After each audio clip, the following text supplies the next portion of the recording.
Lekker. Morning, Johan. Morning, Nardis. How's it going? Good in you, bro.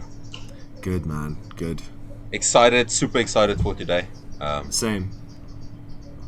I think it's going to be really interesting, and a lot of folks will be able to learn a lot of new things. I'm hoping so. So, yeah, man. So, you want to start with something you want to mention firstly? Obviously, Yeah. the topic of discussion today is magic and all the different building blocks of this one word. I don't think you can sum it up in a total. I think the word itself is quite undefinable. But we'll break down the definition of that as well. I think you can maybe start with your definition or whatever you want to. So I thought today's the big magic discussion. So we're going to talk about the occult, mysticism, magic, the whole shebang. So this is going to be a rich episode. I thought it would be kind of cool. We have shared our testimonies in the past, but just to give anyone who's watching this episode, we both come from a very Christian background, at least in our childhoods. I went to Bible school and ministry school. We've both read the Bible more like from cover to cover, etc. And we've both practiced the occult. We've both practiced magic, rituals, spellcraft, etc. at varying degrees and in varying times. So just to give the viewers some background, so we come from a mix of information. I thought it would kind of be helpful just for people who have never heard a lot of this stuff, if we can just dive into a few of the terms and just talk about them quickly so that people kind of have an idea of what we mean when we say certain words. And also to get the superstitions out of the way, let's firstly get that out of the way. Like when we talk about magic, when we talk about, I don't group it into words. I think words take the value of it, but magic, occult, what was the other word you used? Mysticism. I see it all as, in the essence of it, the real people that's honoring this way. Yeah. In the essence of it, they all seeking God, or truth, or life, or So, we just want to be clear that magic. When we're talking about magic, we're not talking about taking a cat and slicing its throat, drinking the blood, spilling a little blood on a baby, and those type of things. Because that's the ideas that the general mainstream has actually thrown into your heads. A lot of people, 99% of people, when they hear this, they start running. And I don't think you need to run. I think you've been lied to for long enough. I think people have been lied to for long enough, and people, if they're willing to listen to this episode, whereas me and Johan both are very knowledgeable about this subject, this has been my life's work. A lot of people don't even know it, but after I've cleared this up and my view of this, then they would understand this is not what they thought it was, and this is not what they were told it was, and this is not what the movie showed them. This is not what the interviews on YouTube showed them. This is what we're going to give to you guys here today is deep truths. I've been through this quite deep, and also getting ready for this episode, it made me, I don't know about you, Johan, it gave me like a sense of nostalgia. It took me back to times where I was I didn't know what the fuck was going on. And it was strange for me to go back into these things and look at my diary entries, because I don't practice anymore. I'll explain the reasons for this. There's reasons for this. It's not because it didn't work. It's because it worked. That's the point of it. So we'll be explaining that as well. But the first thing, and Johan, I want to say this, dude. Let's build a state, because this is what the whole episode is about. Because magic is about changing states of mind. Okay. But firstly, I just want to say, and Yuan will do it just after me, that we are going to go into very sensitive information, and we just want to have this on a live recording. And I just want to say that my name is Nardes, and I am not suicidal. And Johan, if you can just repeat that for just in case something happens to us, we had this on recording. Sorry, dude, the sound glitched out there for a second. I missed it. Could you repeat that? I'm so sorry. Sure. No stress. I said, you'll just need to put your hand on your chest and say, "Hi, I'm Yuan. I am not suicidal." Just for in case, something happens to you or you get taken out. I am Johan, and I am not suicidal.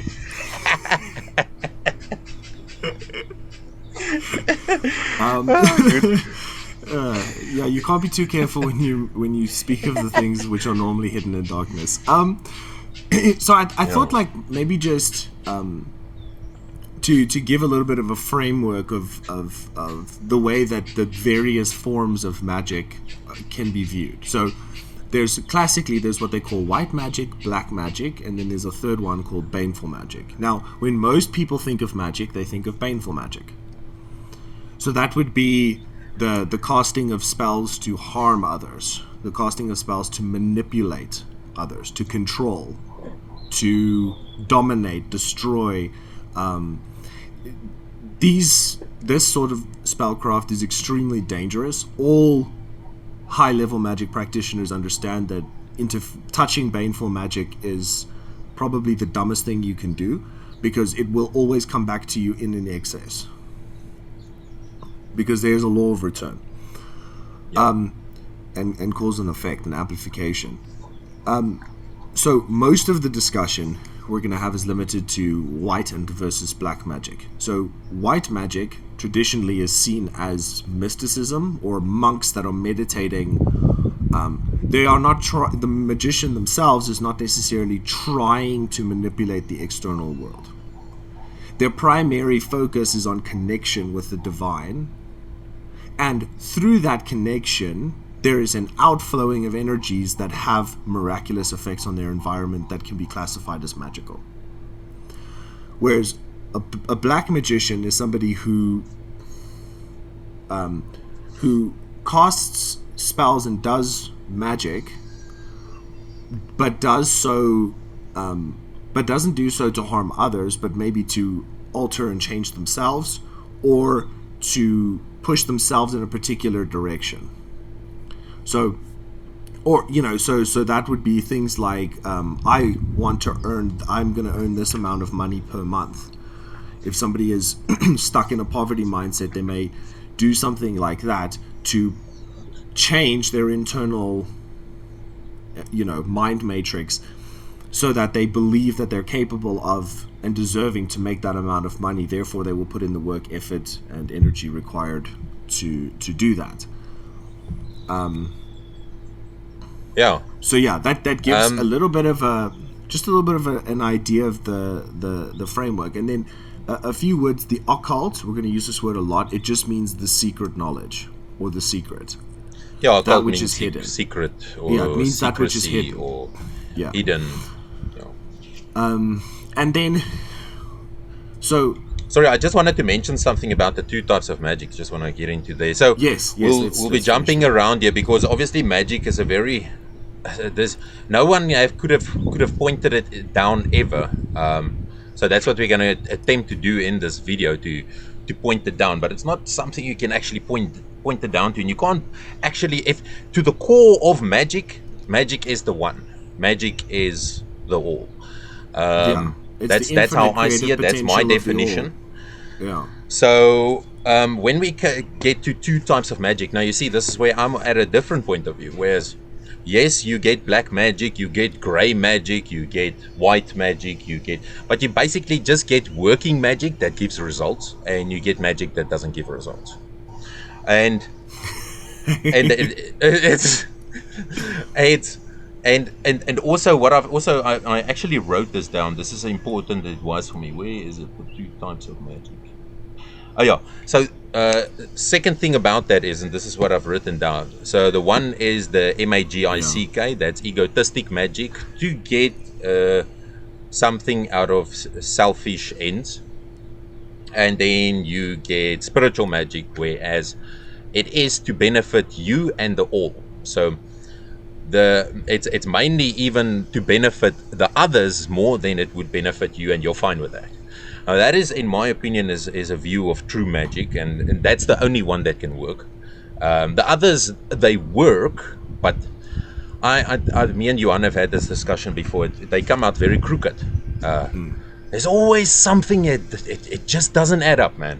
Yeah.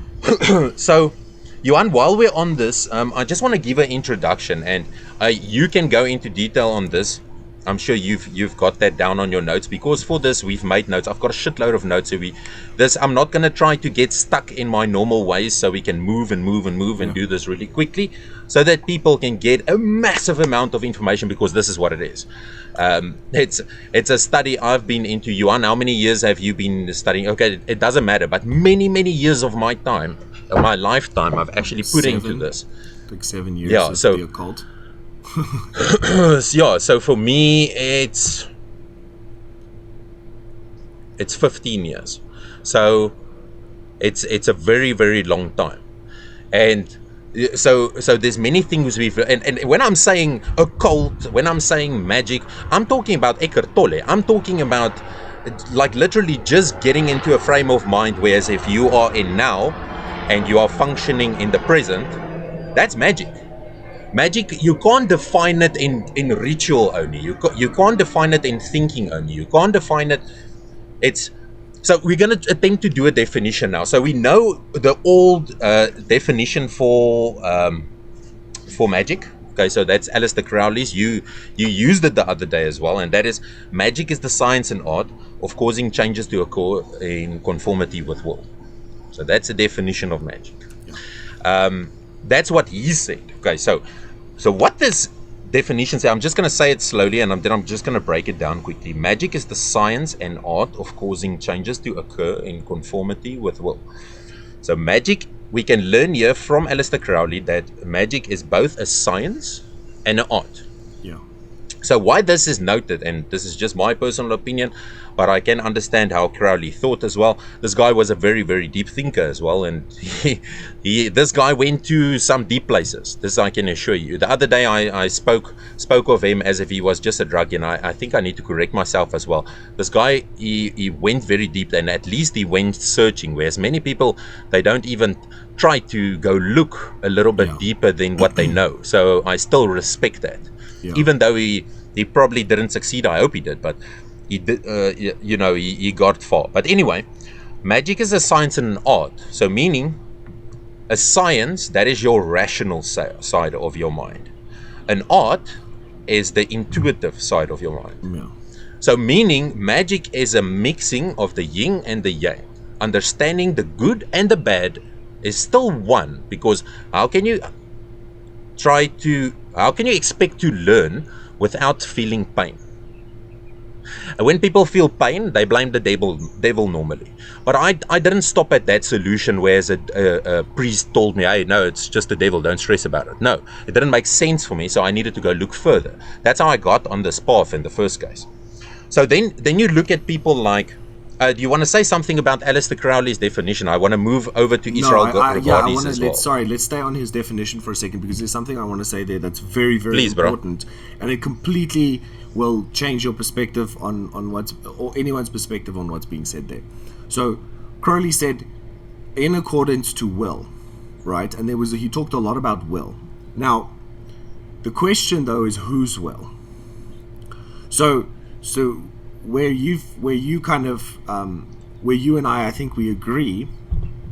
But what you were trying to say earlier about magic that does and doesn't work, versus crooked versus proper results. And the difference is, whose will are you expressing? If you're expressing your individual egotistical will, you will get very crooked results, because your ego is not well conformed to the all. Yeah, so it comes from a place of... So it's going to create something that is not very well in alignment. It's not very well within the structure for the betterment of the world, of the unit of the world, right? Of all of being. It doesn't fit very well in because it's a malcreation. So, and because egos are very prone to this mal, because they and then in exist fact deep it within comes the from realm the of devil. illusion.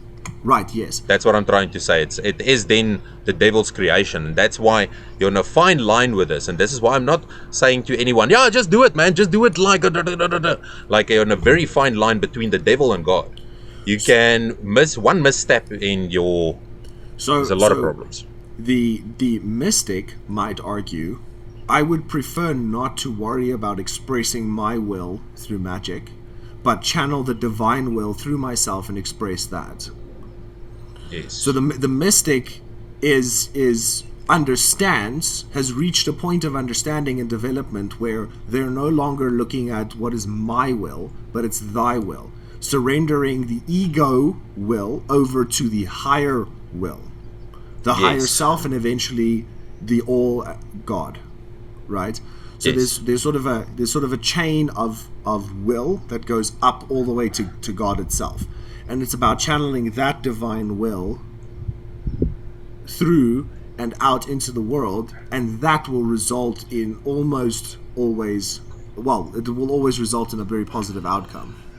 I actually have this open while you're talking about this. Mystic, a person who seeks by contemplation and self-surrender to obtain unity with or absorption into the deity or the absolute, or who believes in the spiritual apprehension of truths that are beyond the intellect. Yeah. It's quite well said. Very well said, yeah. This is just a definition I got from, where's the Oxford Dictionary. Wow.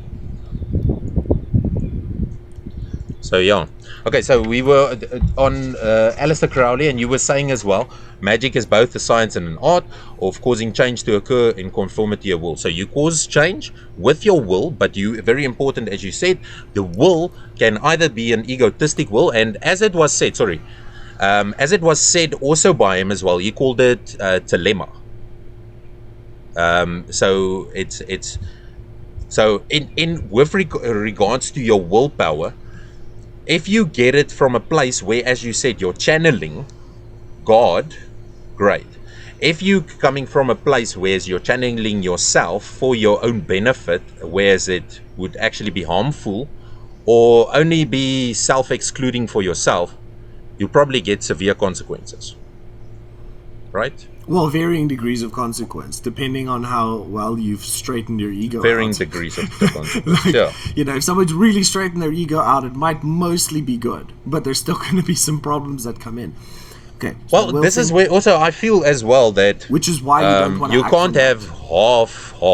I feel you have fully the one or the other. So in every single moment we function, we can't function in an egotistical way plus spiritual at the same time. I don't know what you feel about that, but I don't think they two different worlds. So the one you can't recognize spirit through ego, and you can't spirit can't recognize ego because they do not communicate. Or what do you think?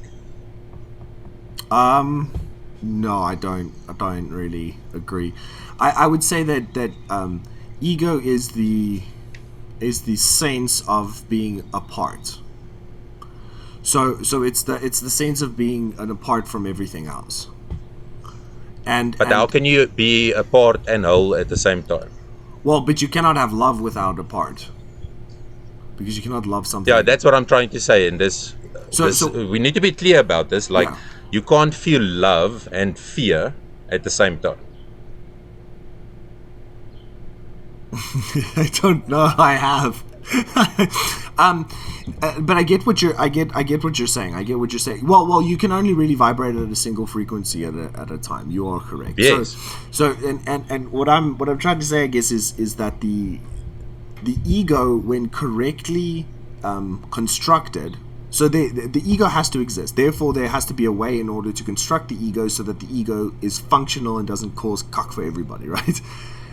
You can't eliminate the ego. You can't eliminate the ego. I understand where you're coming from as well, yes. Therefore, the ego needs to be constructed in a particular way. So if you consciously construct the ego from the higher will, then it will have a close proximity to reality.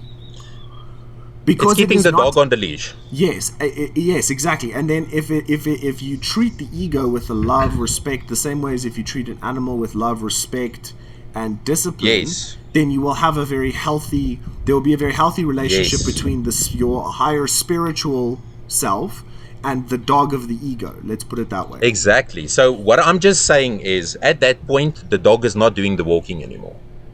No, it's not. No. That's why I'm saying you can't have the one with the other, dude. Like you're either the dog or you're the person walking the dog. Yes. That's either the dog being in control and him walking the person, or the person guiding the dog where he wants to go.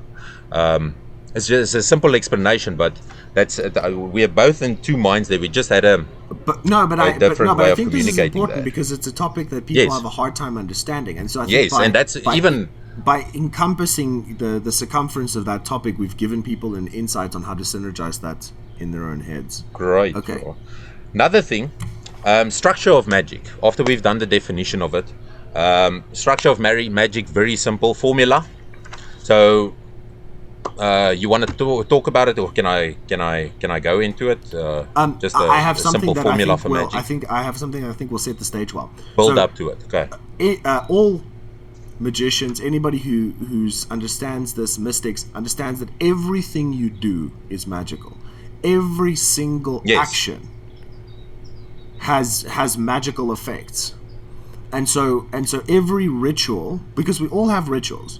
Like you're like even brushing your teeth is a ritual. Brushing your teeth. So going to the toilet every morning at the same time. Why does your stomach do that? You formed a ritual. So what the magician does is takes the understanding of life is full of rituals, constructs rituals consciously in order to benefit themselves or the whole, their community, or let's say the all. Right, so I just wanted to lay that as a foundation. It's like you need to begin to think that every action that you do in your life has significance and has a lasting impact, and therefore you want to be conscious about constructing things like routines for more optimal results. Okay. Yeah, we don't want to do these things unconsciously. I mean, I think that's the problem where shit actually hits the fan, as they say, because you're manifesting without you actually knowing that you're busy manifesting. So you are, in actual fact, every single person watching this, actually listening to this, they're doing magic on a daily basis. You are attracting and pushing away certain things on a daily basis. The thoughts you entertain the most on a daily basis are the things you're going to get off more. It's the law of attraction. It sounds so corny. Everyone says always the law of attraction, but it's literally magic. You think about things. You have the power as a human being to attract what you think about most. Yeah. So if you think about how your traffic is shit every single morning, Monday to Friday, guess what you're going to get on an annual basis. What you're gonna get every single year, every single week, every single day. So just remember that as well. You're doing magic on a daily basis. You are attracting with your mind and you're pushing away. And sometimes you're pushing away things that you actually wanted, and sometimes you're attracting things that you didn't want.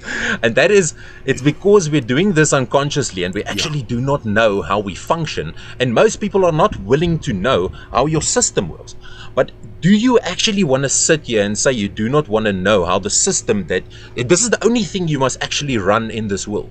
If you can run this thing up on optimal frequency and at the most efficient manner, you'll be able to do anything you want. The focus does not need to be on a specific thing that you want to attain. If you can focus on getting yourself up to a point where you are totally balanced within yourself, you can accomplish every single thing you want to. And what I'm trying to say is, when I'm talking from a place of yourself, I'm talking about, and this, just remember, we still fall back to the Christianity. Like, I'm talking about finding that Christ within yourself, finding that that neutral balance point within yourself, and being able to live that out on a constant basis, on a daily basis, you would create whatever you want. There's your emotions and your manifestations would not be swinged from left to right. Yeah, Johan, like, sorry, I needed well to said, get that dude. through, man. That's what I. No, that's so well No? said. I think the foundation I wanted to lay was that all of the people watching this, you're already doing magic every day of your life. You're already a wizard. That you're already doing it. What we're trying to teach you is how to become conscious of it, so that you start to do it better.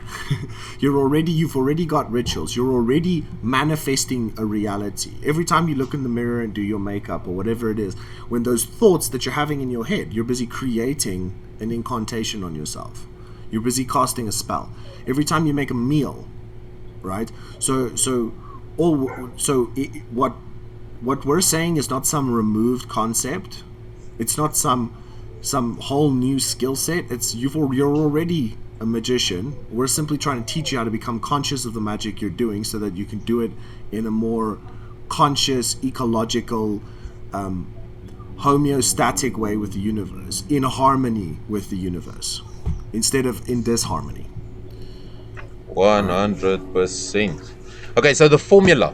And then I want to get to something very interesting. We're going to start running through the topics now, because I've got so much. I don't know about you, Yuan, but this is going to be a whole lot of fun. I don't want to get stuck on things, because me and you know, we can go so deep. That's the amazing thing about us, bro. Like, we go so deep into a topic and we overthink that thing in such a way that there's so many angles to look at it. It's very interesting. It's I learn a lot from you, man, and I'm thankful for that. No, likewise, dude, likewise. Yeah. So, magic. Okay, so there's three things that's very important. So firstly, obviously, the magical act. But the magical act is your will. Johan mentioned it earlier. Imagination. You have to be able to train yourself to imagine like a child. Okay? And thirdly, gnosis, or trance state, or awakened, actual truly awakened state. So there's many ways to get into gnosis, and there's, say for instance, with medicinal plants, they can put you into a gnostic state, or a state of gnosis. Trance, music, dancing, singing, sitting still, eating the certain foods. There's so many ways you can go and research to get into these type of states, and you want to make sure that you get into a state of total silence. Whereas my favorite of all is meditation, and also what me and you have a challenge now at the moment, as it's one of my favorite things to do, dude. And the challenge me and you have, let's tell our people about it. This is a form of magic. It's Wim Hof. Yeah. So me and Johan said we're going to do a full 10-week course. He's going to go with it and flow with it. I've done it now twice. We're going to do it a third time, and it's going to be very interesting to do this with someone, because Wim Hof has a very weird way. It's the Iceman. It's that they call him the Iceman. The Eskimos gave him the name the Iceman because they saw him coming over the mountain with a boxer, and I think he didn't have any shoes on.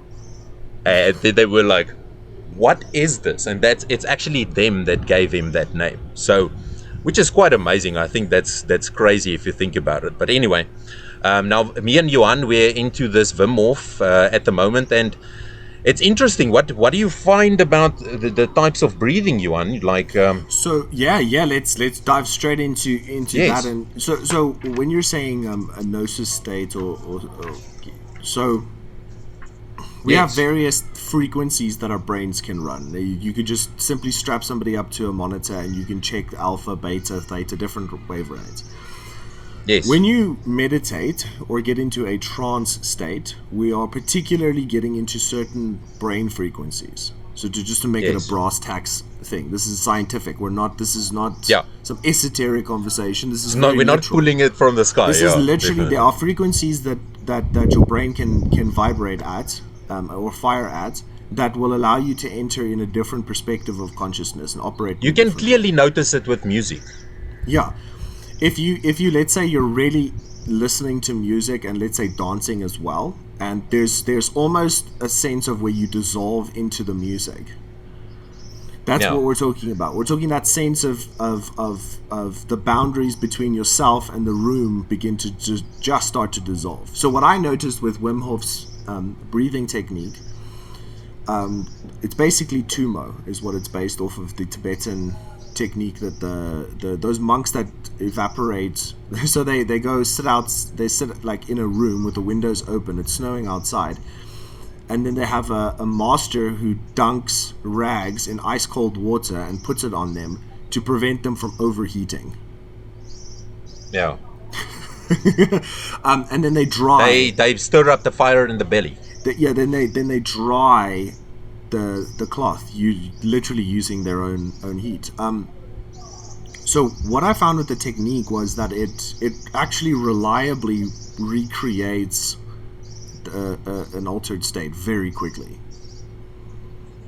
It's like a low 20 milligrams of DMT. That was doing just three or. I'm glad you noticed this on the second time, dude. Oh no, I noticed it on the first. Time today, first, I noticed it on the first. Oh, the first one time already. you noticed it on the first time already. Great. Not that, like the very first day. By the end of it, I was already starting to travel. Like I was starting to see the and you got the rid of the states that you were in. The geometries and stuff started coming that you get when you start to go deeper into the or further on the frequency band, right? So yes. I really think Wim Hof's great. The one thing that I do, the way that I do it is specific. I like only nasal breathe, so I breathe in and out through the nose. So if it'll do the same job, man. If there's any blockages, the nice thing actually is that big pull and relax, it will clear your complete sinus nasal cavity. Like just sit have some toilet roll nearby, but you'll actually completely open up all of your sinuses, which is lovely. But I've had a lot of upper respiratory tract infections and throat, like sore throat and that sort of thing. So I like to keep the nasal breathing because it keeps everything a little bit more moist in the back of my throat. Which is just a simple change I made, and it's just taken me back, bro. Like it's taken me like when I did it this morning. I want to be honest, like since Monday I didn't do it, and Tuesday I didn't do it. That's why I didn't send you any pictures, buddy. I'm sorry. I was tied up with other stuff, but I knew you'll carry on. I've been through this. I know this first week is not. It's just going to guide us in slowly. I'm asking you politely, please do not watch any of the other videos, okay? Do not spoil it for yourself. Oh, no, I'm not going to skip, dude. I'm following it just one week at a time. I'm just saying that because I'm the guy that does that, I'll skip right through all of them before the time.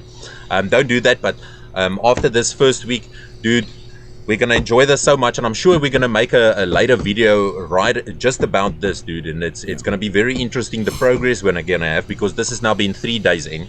Yeah. And yet the 3rd, 4th week, it gets very interesting. Okay, so let's move to... Sorry, one more thing. So there's the Wim Hof technique, but there's another technique that I've used to also produce altered states. So it's the 4-6-8 breathing cadence. So you inhale for 4 seconds, hold for 6, and exhale for 8 seconds. Yes, it does help a lot. If you do that deep enough and long enough, you will get into an extremely deep state. Similar time frame as with the Wim Hof, you've got to do it for like a few minutes. The same as his technique, it's about 4 or 5 minutes that you have to do it to really get nice and deep. There's many. There's the 3-fold breath. The 4-6 with the 4-6-8. But here's the trick that I learned, because I've done this. That 4-6-8, I've done it thousands of times. 4-6-8 is awesome, thousands and thousands of times. And when you exhale, and this will launch you. When you exhale, you consciously relax the muscles slowly as you exhale. So what happens is you shouldn't be able to hear the sound of air moving through your nose as you're exhaling. It should move so slowly you should barely feel it on your upper lip. So you exhale, you close your lungs, but slow release, without a pressure differential. So there's almost no pressure difference between the inside and the outside. There's a slight difference. But then what happens is it will cause this flushing of blood and this effect that can launch you off. So I'm just mentioning that technique, and if people are interested in trying these breathing techniques, that's one modification that will massively. It's a form of magic, dude. It's a form of magic. Any breathing technique, any meditation. I've practiced and experimented with in an inordinate amount of time. All right, let's go. Well, if you can confess for that, like, then I would also do it, like, on a more permanent basis. Breathing techniques are extremely powerful, like pranayama, very powerful as well. There's so many, actually. Yes, this bird is singing so beautifully. I don't know if you can hear him, obviously, right? Him, yeah. He's having a jolly good time. But this is beautiful for me, dude. I love it. Like, this is a sign for me. Like, I don't normally hear this type of voeltjie here, man. And he's right here. And he's just belting. Dude, it sounds to me like heavenly voices singing, man. Like, it's so beautiful. I love birds, man. Sometimes they can sound a little bit machine-like, man. Sometimes it freaks me out a bit. Like, you know what I'm saying? Like, birds have these sounds. If you really listen in detail, it's amazing. It's astonishing. Anyway, so we're gonna get carried away, Johan. Like, me and you, let's move with this. I'm so excited. I am. Let's just say this on recording. Okay, so anyway. So you've got imagination, your trance-like state, and then your will, and by directing that, you get what we call magic.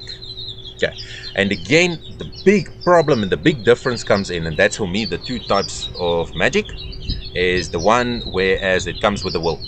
It's either you will with your ego or you will with your spirit. If you're going to will with your ego, you will with the devil.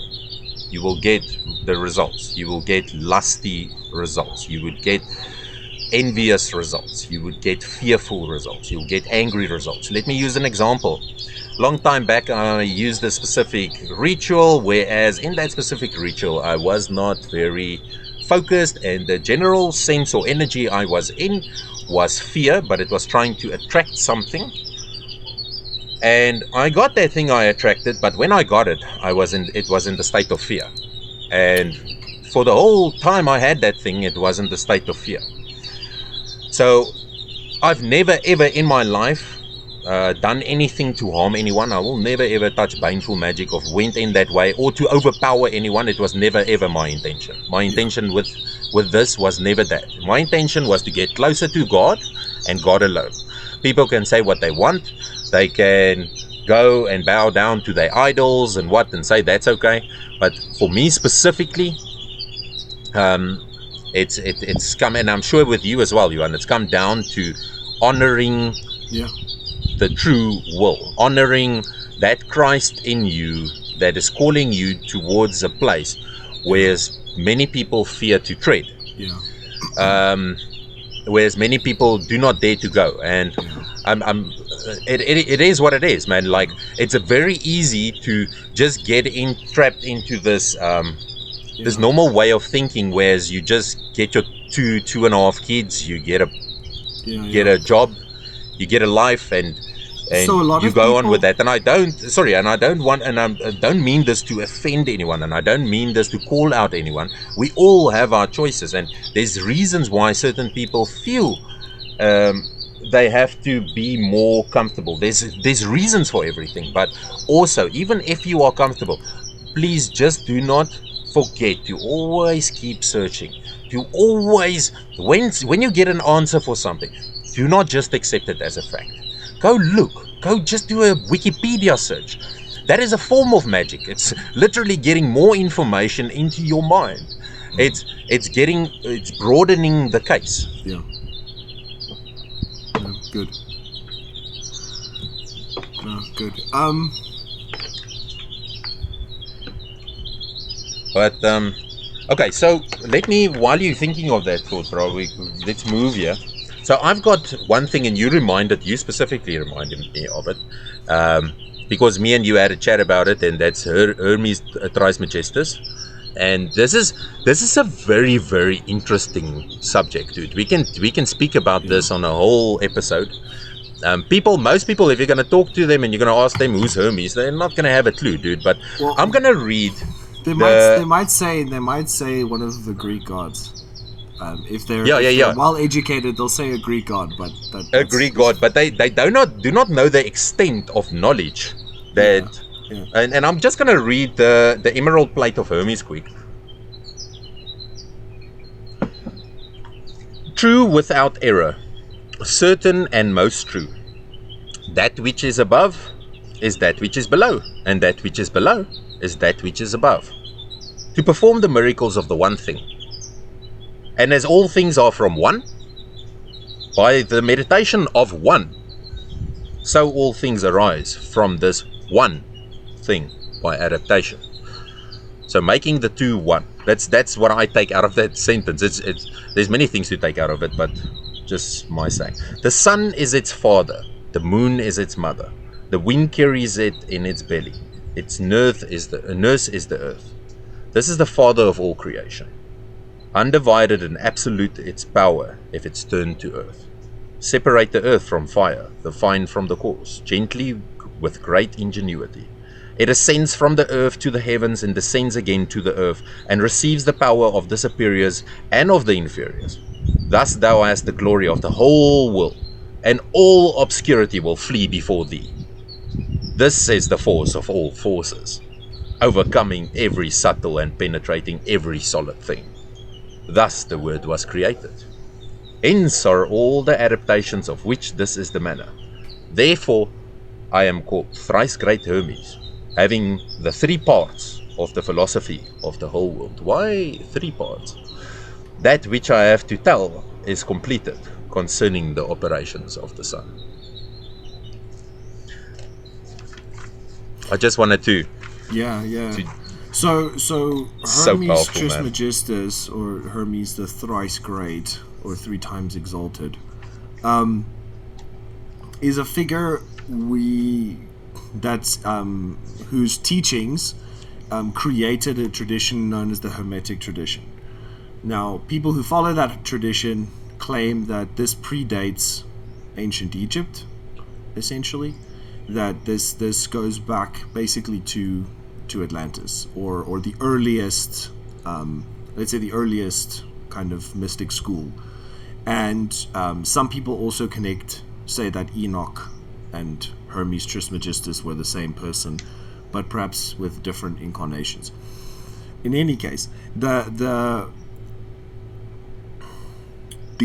figure of Hermes Trismegistus is also synonymous with, and there are other names given to this figure, but Metatron is a word that's used to describe him, and also Thoth is another word that's often associated with Hermes. Yeah, and Metatron was also he was also an angel, right? He was the one also taking Lucifer's place.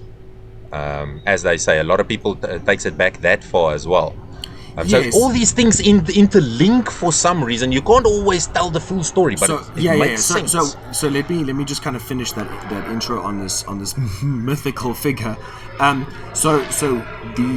He laid down a sequence of understandings and teachings to his initiates, and they passed that information down over many generations, finally resulting in works such as the Kybalion, the Emerald Tablets of Thoth the Atlantean is a channeled work from him that's attributed to him, and the entire school of Hermetic magic is based off of him as the mythological figure, as the initiator. In the school, they believe essentially that he was a man who walked with God in such a close way that he eventually just continued to ascend in consciousness to the point that he reached a state of consciousness after perhaps multiple incarnations that was so high that it would be indistinguishable from an archangel. Yeah. So close to the face of God, like, inches from the face of God, essentially, in terms of consciousness development. It's amazing, these things. If you start actually doing your history lessons and going in and actually doing research, dude, isn't it amazing for you and astounding for you the type of things like if I start looking, not only Hermes, man, Dionysus, me and you had a quick chat about him the other day, but there's all these different things that when you read it, you're like, wow, man, this ties in with so many things, and things have been obscured so and polarized in such a way that I feel guilty for actually wanting to look left or right, because this specific religion, I sometimes say I'm still a recovering Christian. I'm still a recovering institutional Christian. Let's rather say that, man. I'm still recovering from guilt, bro. Like, it was that was probably my biggest addiction, and it was the church who firstly taught it to me. To that addiction, and it was the institutional church, not the actual intention for church, the Church of God, or what was meant with that, the temple, but these buildings they put up, and then they say there's. You know what I'm saying, dude? Like, wherever you walk in this place, there's just this feeling of guilt, and it's not a good thing. Doesn't matter how all these preachers want to say it, it's not good. The effect of it is disastrous for everyone. There's no benefit of preaching guilt to anyone. Like, and I want to be clear about this. I don't know how you feel about this, but this ties in so beautifully with the topic that we're at now. That it is. And it's magic, and the whole point of magic is to actually explore it in a way that you're comfortable with. Don't make someone make it out for you, or don't read in a book and then you decide what magic is. Feel it in yourself. Go have silent moments. Go sit on the top of a peak and just look out over the ocean. Go do that, and you would understand what magic is, and chase those moments more. You don't have to do magic and ritual on a constant basis, but that's basically magic. I get so passionate about this, dude, when I start talking about recovering as a churchgoer, man, because you know, it's something that kept me in locks and chains for so long, and this has helped me greatly. These viewpoints have helped me greatly to actually cut myself and loose from these bonds. How about you, bro? For sure. No, definitely. I mean, in the beginning, it was in one sense, I had to completely abandon my Christian theology at a certain point so that I could find the truth. Like, it's the true Christ and true God. The true Christ and the true God. I had to abandon my idols, let's put it that way, which I thought was God. You know what I'm saying? Like, and in that, and only when you've included and transcended guilt, only when you've included and transcended shame, where you allow yourself to where you're not afraid of any emotion, but you no longer dwell in them and reside in them. And so, after all of my study of spiritual things, magical things, what I have come to is quite a you could say Christ consciousness centric view of the whole thing. Like, the best place that you can be is in the center of the eye of the storm. Right, because all of creation is this storming chaos. You look in nature is just, everything's just eating everything else constantly. It's just one animal eating the next animal, eating the next animal. We're spinning in nothingness, bro. It's a snake eating its own tail, basically, right? It's eating everything that falls off the back end, is constantly being chowed and incorporated back into it, right? It's this churning death machine. Right, that's nature. Let's be real. Go into death, birth. It's just this churning cycle, and so if you look at it as a tornado or as a storm, right? In the middle, there's this central openness. Right, there's a central point. We call it the eye of the storm. You can be there. You can function there. There's a central point, and all of creation is basically this churning storm of yin and yang, just. And the only place where there is the place of harmony, the place of the Christ consciousness, is in that central column. Right? It's right in the perfect harmonic balance between everything, all the way from the top, all the way down to the bottom. And so just to expand this and make a whole bunch of people really uncomfortable, Jesus Christ, as the Christians kind of perceive him, is an incarnation of a force in the universe that many other religions discuss. You can use the word Christ, but for me, we've had this discussion as well before, and I want to join in with this conversation because it's very important. Like, we understand, for us, it's easiest to use Christianity for us to understand the world. It's still a form to try to understand God. No, it's just It's just a system to try to understand him. Yes, dude. So there's many maps, but when we're talking about the Christ, we're talking about that force within you. That is the one that is always connected. Yes, he's always connected to God. It's the other one, the earthly one, the animal one, is the one that gets disconnected and rebels and does all this fucked up shit. It's not the Christ in you. Yeah. That is why when there's Jesus the Christ, because he was fully the Christ. He just functioned behind. This is a perfect time for this, dude. Behind the veil of Isis. So let's use this. Let's mix this in. I actually have it here. I took out the. I searched for it here before the time, dude. The veil of Isis is a metaphor, an allegorical artistic motif in which nature is personified as the goddess Isis, covered by a veil or a mantle, representing the inaccessibility of nature's secrets. And this is the thing. We as human beings, we tell stories, we tell tales, we tell mysteries, we are a species that tell stories. We are a storytelling society. That's what we do. And in our stories, very deep knowledge can be transferred from one to the other. Yeah. But if you do not use stories, you overcomplicate it in such a way that the other people can't use it practically. Yeah. That is why Jesus spoke in parables. Yeah. It's to use something in a way, and many people, you get these, and that's what I'm saying, institutional Christianity. I'm talking about literalist Christians. I'm talking about these guys that literally takes everything literally. It's these guys that puts people on trees and burns them alive. Yeah. It's them. Yeah. It's them. They take things, they take certain elements out of the Bible. They do not see the whole picture. They did not take the time or the effort to go learn or understand who their creator is. And then they just feel, okay, I've got it right because I read one verse.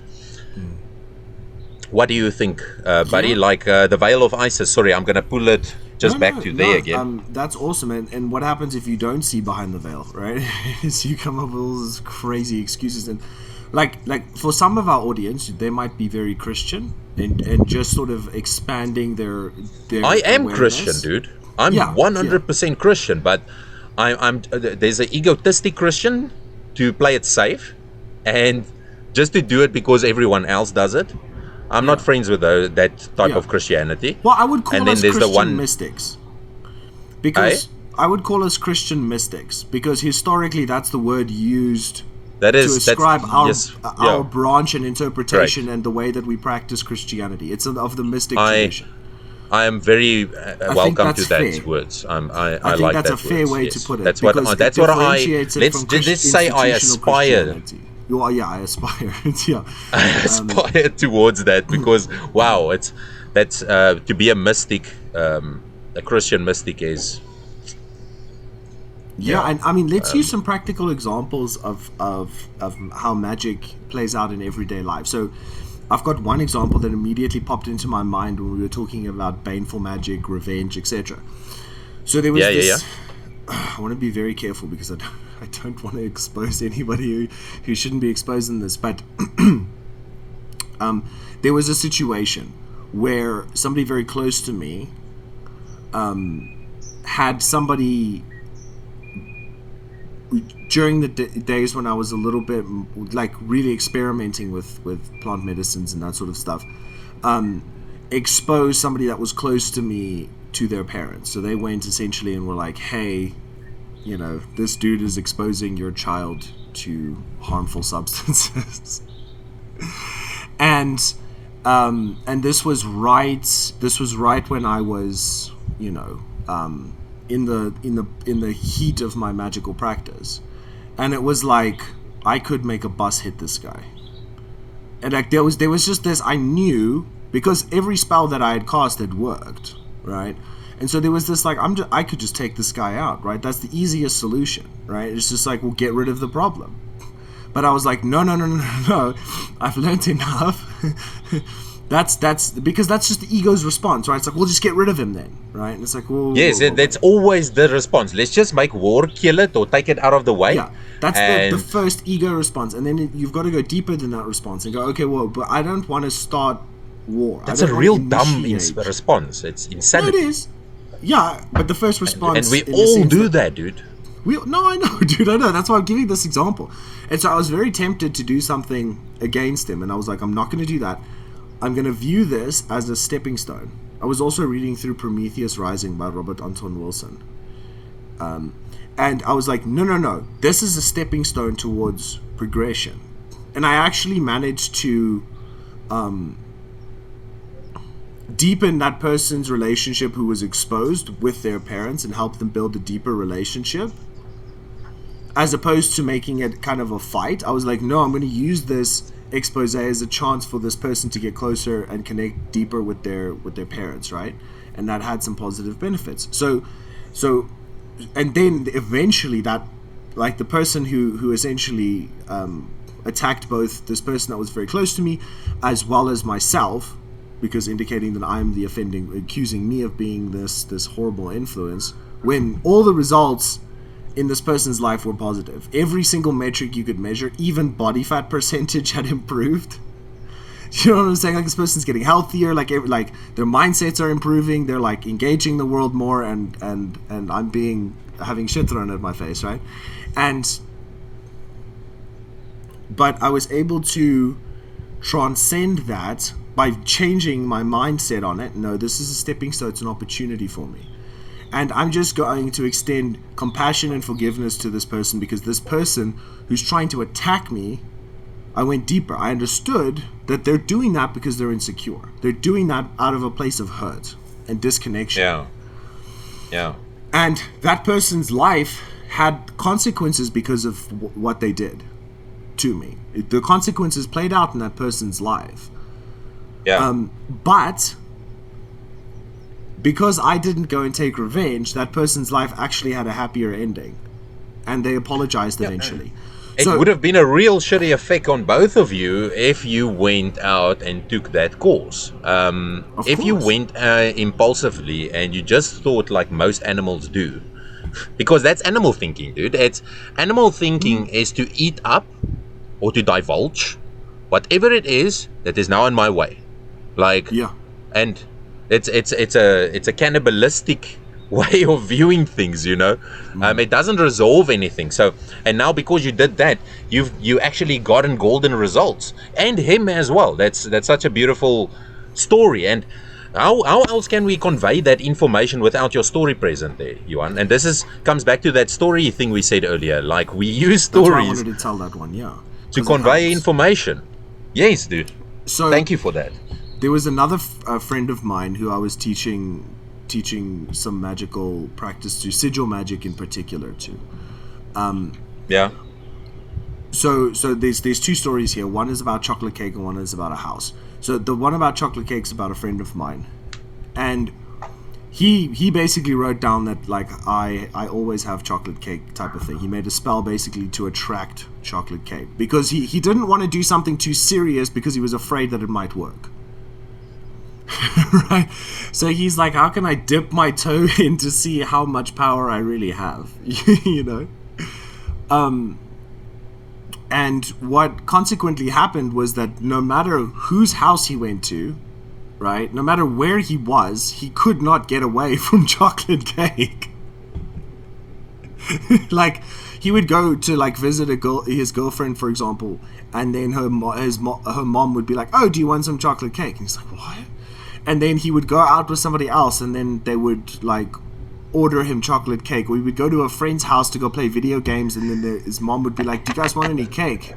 And he's like, no, don't tell me it's chocolate. She's like, yeah, it's chocolate. It's like, what is happening? Why is there just chocolate cake everywhere?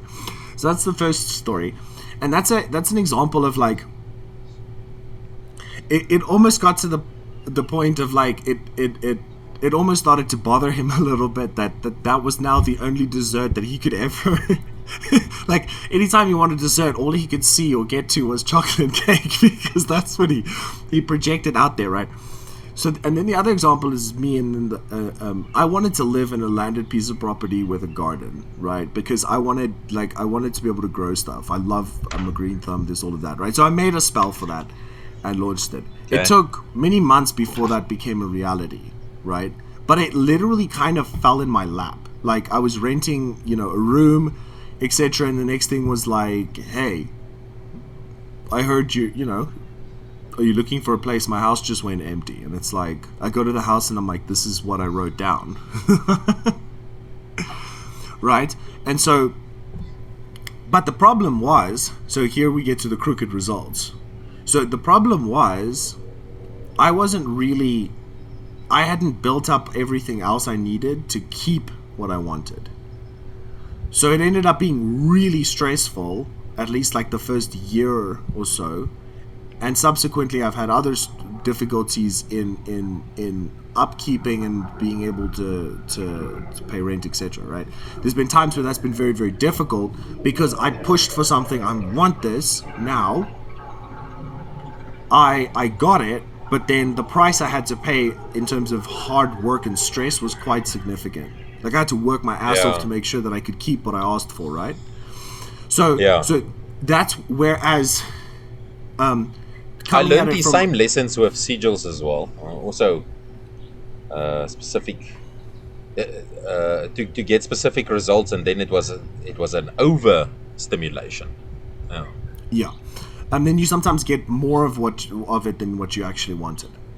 And the last time I did one was basically close to the beginning of lockdown. Somewhere in the first few months of lockdown is the last time I ever did a sigil. But by then, right, with that last one, so what that one was I realized like what I really wanted to focus on was essentially what we're doing right now, in a sense. Like, I wanted to be a coach to help the best people in the world do better. Like, I wanted to help those that are movers and shakers to be able to do another 20%, another 30%. Like, that's always been my obsession, is with going beyond, like, to the max, right? That's always kind of been, that's what something we share. And that sigil to direct me in that, I'm not going to give specifics, but that sigil to direct me in that direction of that person was fucking painful. Like, it caused so much heartache, like a crazy amount. But the reason was that it was trying to get me to that goal, right? So I'm like, this is where I want to go. And it's like, okay, but between here and here, there's all of this growth you're going to need to do. So that isn't just going to happen magically. This doesn't just happen. Like, it doesn't just materialize out of thin air. Like, you have to go through the hell required to be capable of bearing that burden, right? That you asked for. Yeah. And but that sigil was made as a direct, almost channeling from above. It wasn't like there was very, very little ego involved, if any at all. This was like I'm like surrendering to God, like, tell me where to go and I will set my path, right? Yeah. It was this sort of... I don't... with sigilization, like, I've never actually had... Oh, sorry, bro. You were probably breaking up. I thought you were done speaking. Oh, sorry, no. man. So what I wanted to say was... the more that whatever practices and the way that you express magic, I don't like practicing sigil magic anymore because I think it's actually too limiting. It creates limited results. And so I'm operating much more in a sort of direct channeling intention into reality mentality, that it doesn't require language as an intermediate, because I think that reduces the resolution. But you can still use many of these practices in alignment without necessarily producing extraordinarily crooked results. However, I think what happens to everybody is that they will move through trying to have more control, to surrendering to the thing that has control. Yeah, I agree with you 100%. I also don't practice it anymore, and I, of all people, I think at a certain point, it was one time where in a span of about 4 or 5 days, I activated like 60 sigils. So I know what happens then afterwards, and So let's just clear up the definition for this. So a sigil is basically it's basically logo or logos. It's an idea of an idea. It takes words and puts it in a symbol form, and that symbol can then be imprinted into your mind.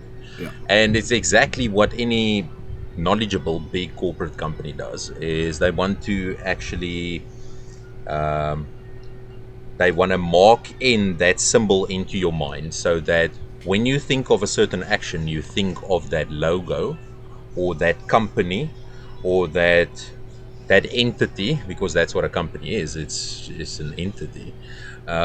They want you to focus on the entity. Let's use McDonald's as an example. So McDonald's, so the M, it is subconscious manipulation. But literally this sounds like conspiracy theories, but this is what it is. This is how marketing works. Like if you study marketing, you learn these things as well. Like it's quite simple. But if you look at McDonald's, like the M, if you turn that around, it's two boobies. And what that does in your mind is, this is the place where I'm comfortable and where I feel safe, and it feels almost just like my mom's bosom. So that's the environment it creates, and it's literally all just with one symbol. So let's use Nike. If you see Nike, when I said Nike now, Johan, what came into your head? Swoosh. Yes, that, and also Just Do It, because they work inversely. Yeah. So, well, what's it? Conversely, isn't it? Conversely or inversely? Converse. It doesn't matter, probably, right? No, conversely is better, yeah. Okay, so they that's how they work. So you can work it from the words to the symbol, from the symbol to the words, and that's exactly what your subconscious mind does. You get the symbol in, but your subconscious mind has already made the association of the words of Just Do It with that picture. Yeah. So when you wear that symbol on you, you're one of the people that says, I'm a go-getter, and I normally just say just do it when I do things. That's why I buy Nike. It's something, it's same. It's something that finds a sameness in my form or values. Yeah, and so when we practice sigil magic, we write down a statement of intent.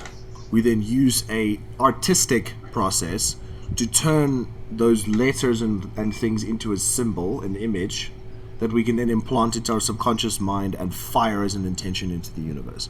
So it's literally attracting what you like. But as I said, I've always, especially with sigils, I think it's because of the type of things I selected as well. It's not necessary for me anymore, because I know now how to make the words into symbols without taking a piece of paper. It just happens automatically. You hear what I'm saying? But I think I needed to learn that to understand how it works, because I think the fallacy with sigils is it comes from a general understanding that the universe is dumb and you can sneak things past. So obviously let's talk about this. Yeah. Maybe it can be phrased in another words. You've got what we call a sensor in your mind. You've got your conscious mind, then you've got your subconscious mind, but in the middle there's a sensor, and that's why you need gnosis or agnostic state or a trance state to actually bypass that, to be actually directly communicating with your subconscious mind. Now here's the problem. To communicate with your subconscious mind, you can't just be like, hey, I have a white Ferrari. You can't just do that, because your subconscious mind does not understand human language. Okay, so it works in complete symbols. Now this falls back again to what we talked about earlier, stories. Why do we talk in stories? Because it all falls back to symbolism. Stories reaches the inner depths of your soul, whereas a quick explanation just reaches the surface. Whereas a story can touch you in a place where, as if you feel acclimated enough towards the story, you will have a significant enough experience to change your inner state, which is again magic. What do you think about that? But like, you have the sensor, you get past it with a trance state, and We create good and bad in this manner. Yes. We get past our sensor sometimes, and that sensor, during a trance state, you're at a festival, you're with the wrong person at a wrong energetic level, and you as well are not at the right level to counter that. Yeah. You will start falling into their energetic level if you are not strong enough or aware enough. Yep. Just to use a simple example, but even when you're in the mall, when you're shopping, when you go to the Innocent Spar or Pick and Pay, you get in contact with people, and the symbols get transferred without words, because we are beings that resonate frequency and vibration. We think, most people think our main language is actual spoken language, but it's not. It's like 90% of your language is body language. Like, and the frequency and the vibrations you give off. I can be with you. We don't have to say a word. We spend with each other 30 minutes. Both of us walk away after that 30 minutes. There would be a dramatic state change in one of us. The weaker one would have a state change. It's inevitable. We are creatures. We do this. We spread this virus. So if you've got good viruses, that was like literally a web on my nose, dude. If you've got good viruses, you're spreading your good viruses. Great, man. Yeah. When that person leaves you, they feel loving. They might not be aware of it. They feel loving, or they feel they want to take care of someone, or they just want to phone their mom and tell them, I love you, mom. They're not aware the person they got in contact with just now is someone that was functioning on a much higher state. Because of that state they came in contact with, they're walking away with a total different state, and they don't know why they're feeling better, but they haven't thought about that. Yeah. And it's also the same for feeling down, going to hell, for heaven and to hell. It's the type of people we interact with and the energies we interact with. Now, magic is the art of studying these energies that affect us on a daily basis. Modern magic is primarily a path to self-discovery and spiritual wholeness. But to get past, yes, dude, it's so hard to define. That's again what I'm trying to say. No, if we try to use linguistics or language, right, you can only take it as far. You hear what I'm saying? Like when you actually you're on a strong medicinal you're out with someone on a mescaline or with mushrooms or whatever, and you're really the moment is so powerful. Sometimes you've found that you've probably found this 100 times in your life as well, whereas at a certain point, when you're at a certain level, words do not count anymore, and you just sound like idiots to each other. So you stop talking and you just talk with your minds. Yup. And that is again symbols we transfer. It's you get a picture. I had a friend of mine, a very, very dear close friend. So he was, and this shows you as well how even animals interact this way. So if you can tap into the one, the all, the one, you can interact with any animal as well. They will be able to understand you because they also work with symbols. We're the only ones that are out of accord.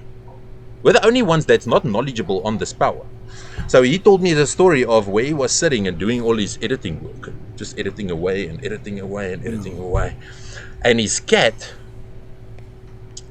came sitting next to him, and he was just checking him out on a daily basis. He was just like checking him up and down, and every day he came back, and then he sits there for hours and just checks him. But you can see, he says he can see the surprise in the cat's eyes. And it was this one day where he just sat there in front of the screen, and suddenly he got this image through his head, whereas it was from the cat's point of view that the cat sent him, and the cat showed him how he looked.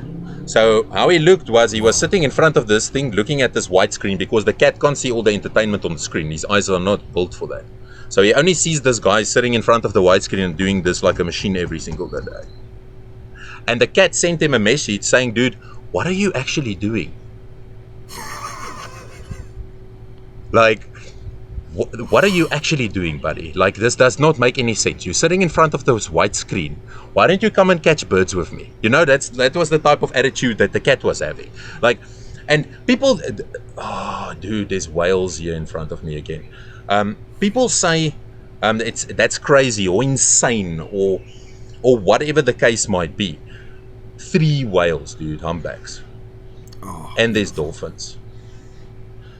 But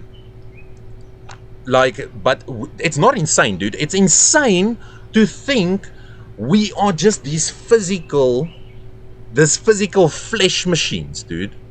Like, it's actual stupidity to think you do not have the powers, because you can actually, if you literally just focus, you can see how you attract and detract things on a daily basis. Literally, if you're just aware, you can see the things you have are the things you think most of. The things you have not are the things that you believe you can't have. That's our reality now. It is what it is, and that is why you incorporate magic to get to a point where you have a viewpoint of viewing the one. But as I said, I feel personally people do not have to go the magical route to get to this point. I feel the route through silence is the quickest route to get to God. The route of discipline and silence. Discipline together with silence, dude. And then keeping true to your word, whereas you dedicate to something. So say, for instance, with this Wim Hof thing we're doing now. For me to not do it, after this 2 days, I skipped it, but there was very good reasons for it. But from now onwards, I'm not going to have any reason to skip it anymore. The only person I have to answer towards is myself. I feel I had this discussion with someone else the other day as well. The worst lie you can make is the one towards yourself. Yeah. Is the lie you break, whereas you made it to yourself. Yeah. Good. No, man, that's awesome. I think, yeah, we've covered a lot of ground. We have, but not a lot, dude. So, anything else you want to move to? Where do you wanna go to, bro? You pick the topic, I go to there, and then we move to the next one. There's so much, dude. Okay, so we did the 7 hermetic laws. We've covered a lot about different ways to operate out of magic. Now, I have a question. 7 hermetic laws after that. Okay, we were still busy with that. Yes. Yeah, we will. I think we must do the 7 hermetic laws. Yes, I've got it open. Yeah.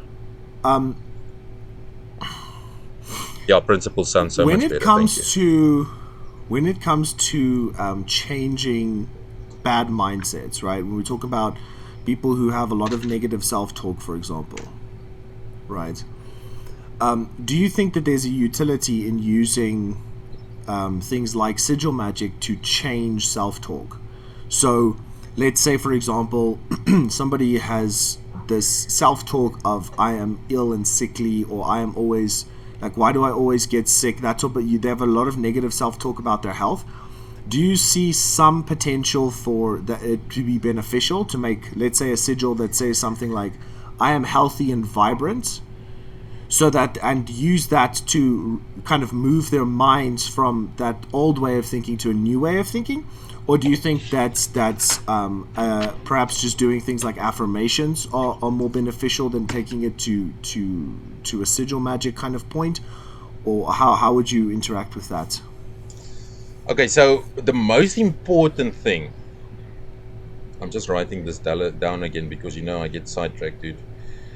The most important thing with regards to the sigil, dude, the sigilization is the activation part.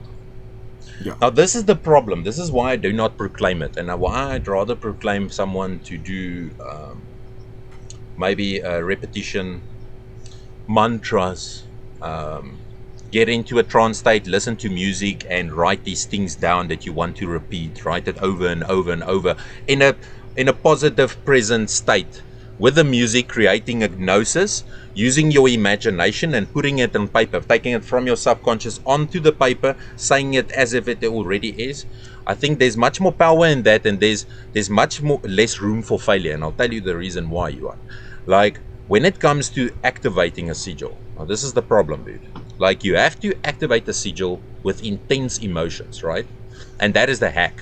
Okay, that is how you get past the guard of your subconscious. That is the place where you get past that. Okay, now the example I used earlier, if you're not of sound knowledge, I can do a sigil now and I won't get the effects I got that down, because that time I needed to still experience things and go through certain things. But now, if you activate a sigil, you need to be of very sound mind. So when you are in that specific emotion, you need to make sure, let's make a differentiation. Attraction instead of lust or want or desire. Yeah. Now attraction instead of love, lust, want or desire, dude. Now the power of lust, want and desire, where's that pen of mine? The power of lust, want and desire is very strong due to our society. So the risk would be very, that very you would strong. operate So using those emotions, which are going to attach themselves to your sigil. it's going to fall back to that story. So you're going to get that sigil, and if you're not of sound mind, if you're, even though your intentions are good, dude, like if you, let's go into detail. So with sigilization, there's ways to activate it. So there was this one guy I knew, he did it with bungee jumping, dude. And then you get people that do it with skydiving, and people that push themselves with extreme adrenaline levels. So at the moment of adrenaline, they implant the sigil into their minds, okay, which is great. But what is your back thought? Are you functioning? This is hard to explain, but you'll understand what I'm trying to say. Are you functioning in the back? Are you the silence, or are you something that wants? Have you already become a thing that wants? Because then you're up for trouble. And to not be that thing that wants. That's the whole point of magic. But I mean, fucking, how many books have been written about this and people still do not get it? That is the biggest danger. It is functioning from that place. And that's why I also do not proclaim magic just do it, everyone. It's easy. It's not, dude. I've had the consequences with it, with all my years of experience. Like, it's not easy. And if you do not know what you're doing, and you do not know how to regulate your states, if you do not know how to bring yourself back, if you're falling into hell or into a state where you should not be, you've maybe opened up to something because were not knowledgeable enough. And that will happen. This is the risk you are taking on this path. And this is the risk I was fully aware of the moment I set upon it. I was like, I wanted to know who God is. No one up to this point could tell me. Yeah. Now I need to go and experience all the things that people said I should not touch. Yeah. After I've done that, I got to a point where I was like, okay, now I understand why I shouldn't have touched it, and certain things why it's good, certain things why it's bad. Now I can understand how to make a little bit more sense of this thing we can't make sense of. But still, okay, to bring it back to the point, dude, you're just creating it with the energy of lust, want or desire. And when you're going to get that thing, you're going to desire more, you're going to lust more, or you're going to want more. So you're going to get much more sexual prowess, which you can't control, which you fucking manifested with a sigil, which was innocent, where you wanted a car. Now you're sitting with this extra lust on you because you created it at that moment with the activation, however moment you chose. So with activation, let's just call it, with activation you can also use sexual to activate it. There's many ways to yes, so there's many ways to activate a sigil. But if you do it with, and how hard is it? Let me just ask this question for people to understand. For the reason why I'm making sense of this and talking about my knowledge out of all these years is for people to understand this is not something you just jump into and it's not going to change your life. It will totally rip things apart that shouldn't be there. And you'll be left with nothing sufficient times that you actually understand the power of this. So it's a road not everyone wants to walk off. And that there was something really important I wanted to say now, but I left that train of thought. But all I'm trying to say, and I'm not trying to scare anyone off, I'm just trying to say, tread carefully and do it wisely. when you are looking for information, when you are learning of something, when you are divulging information, when you take something as a fact that comes out of someone's mouth, go read up. Go read up from where, as you read up there, go read up more webs from that one point. Go read up more webs from that one point. Spray it up so you can understand the generalized picture instead of someone giving you one verse out of the Bible. And it's exactly that. That's why I'm going back to the Bible. So, you can tell me and give me a verse out of the Bible, but is it the Bible? Yeah. No, of course. So I have a way of repicturing what you're saying that maybe tell me if I'm repeating you accurately in my own way or not. So yeah, there are two different ways of performing magic on yourself, let's say. There is the way of self-manipulation or trickery, right? Which is of the devil. We all know this. And I'm not saying devil, the entity devil. I'm saying the thing that's going to cause you severe consequences at the end. So this is where the domain of a lot of occult practices can fall. Then there is having a positive dialogue with yourself, an interaction that gets the same result, or better, let's say. So it's the difference between, let's say, trying to force a child to exercise versus inviting a child to come outside and play. Right? Yes. It's the difference between telling your kid, put your running shoes on, we're going to go jogging now, I'm getting the timer. It's the difference between doing that, which is magic and many times the occult, and then mysticism on the other side, which is inviting the child to, hey, do you want to go play ball outside? Right? Different approach to achieving a goal, right? But I just thought that it would be nice to put it in a metaphor, because the whole time I'm like, how do I put this into a picture? And it's like, it's the same way when we're leading ourselves to wholeness and moving ourselves from a negative self-talk to positive self-talk. We can do that through a positive personal conversation. Like when that negative self-talk comes up, go, hey, don't you want to be a bit kinder to yourself? Yes. Do you really think that talking to yourself harshly is going to help you right now?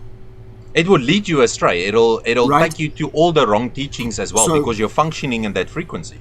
So I think what we're trying to say, and what we've learned literally by doing these things, we did the magic rituals. I've literally smoked DMT, charged the sigil, and masturbated at the same time.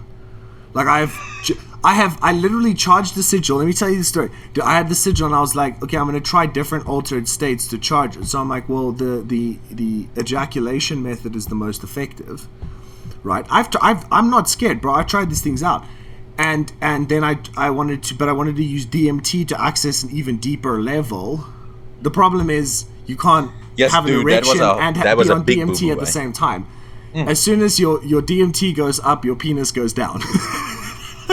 And so it doesn't really work, right? But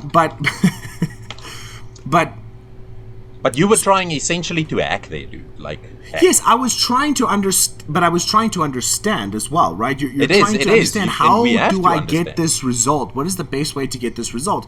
Yes. The method of trying to force a result never gets you a positive result.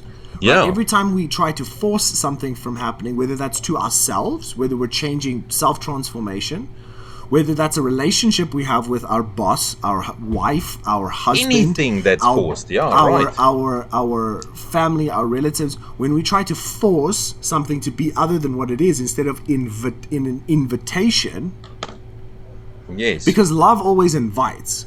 Acceptance is an invitational emotion, right? And we know that love and acceptance, in a sense, are the highest emotions that we can experience.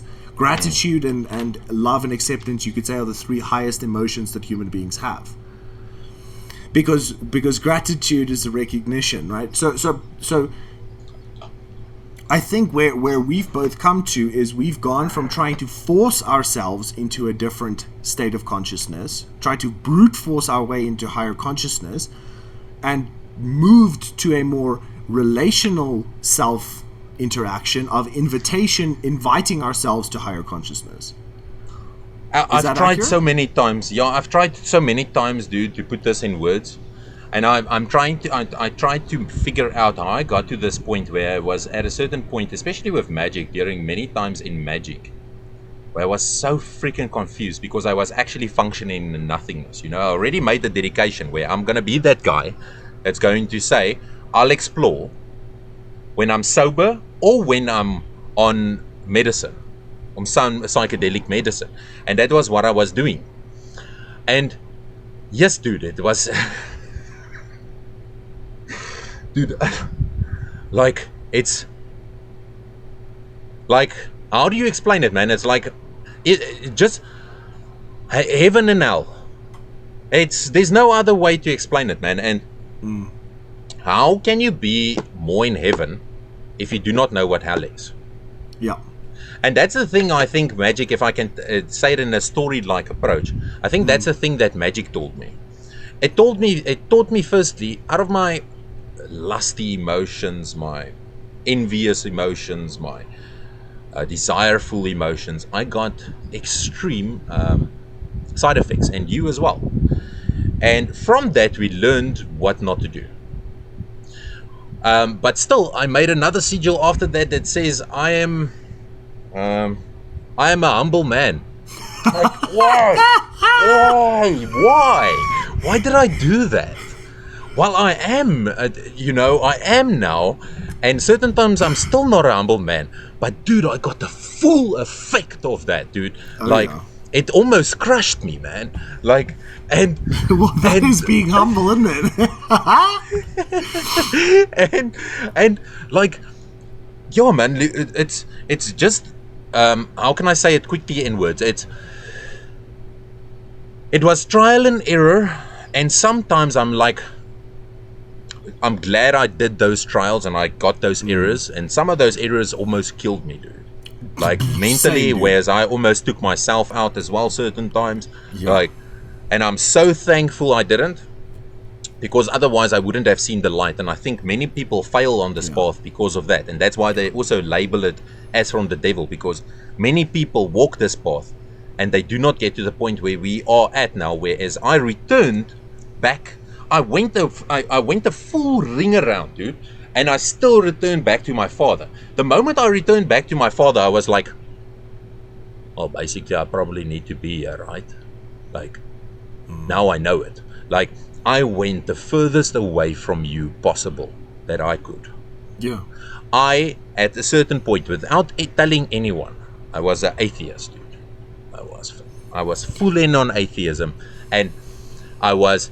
At certain times through my magic, I was fully God-fearing. Certain times, but at the end, dude, whereas I left him, I let him go, I got back to him. I let him go, I got back to him. You know what my perception was? God pulling me up and leaving me, pulling me up and leaving me. You know, it's a matter of perception. So what actually happened was I was letting go every time. It was not even leaving me and pulling me up. He always pulls you up. Yeah. And that's the amazing thing. If we start exploring with these dark type of things, and I still, again, this is a disclosure, I do not suggest this for anyone that is not willing to have their total reality smashed into pieces, and for you to hang in the middle of the unknown, and you are actually in that state where you are hanging in the unknown because of these things that you explored. And this is where a lot of suicides and things happen. Yeah. You've got nothing to hold on to. There's no ultimate reality where you can say, this is it. This is the God I believe in. This is the place I want to go. This is the thing I want. This is the person I need to be. There's literally no structure. If you want that, then go for it, because that it will do that. Because this was the road of the mystics. That's why it has always been this road. It's a lonely path, actually. It's sad, but you what I found as well, because of this awareness, every time when I say this awareness, it sounds like I'm being egotistical, and my own head says that, but it's not. But this awareness, it's hard sometimes, and you've probably found this as well. with many people you come into contact in society, not the people that's really close to you and know you, but other people, it's hard to find a latch on in many circumstances, right? Because we're not small talkers. Yeah, it's because your mind is what your mind is occupied with is like you spent the last 2 weeks meditating on the Hermetic principles, and then you have like try to have a small talk conversation with someone, and it's like I don't know what to say. Like I've been thinking about how to manipulate my vibrational frequencies to alter my polarities and how to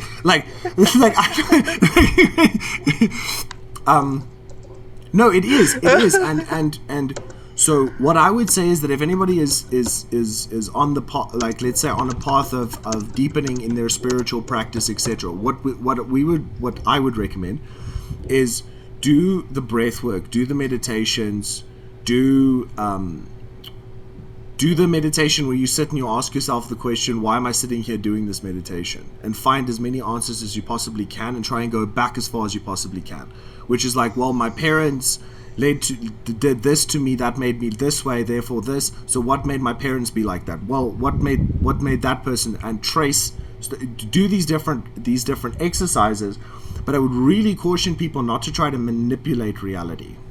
So spend your time instead inner self-discovery. Great.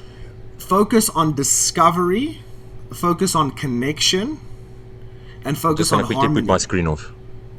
Yeah, I can hear you. Yeah. Yeah. No, that's cool.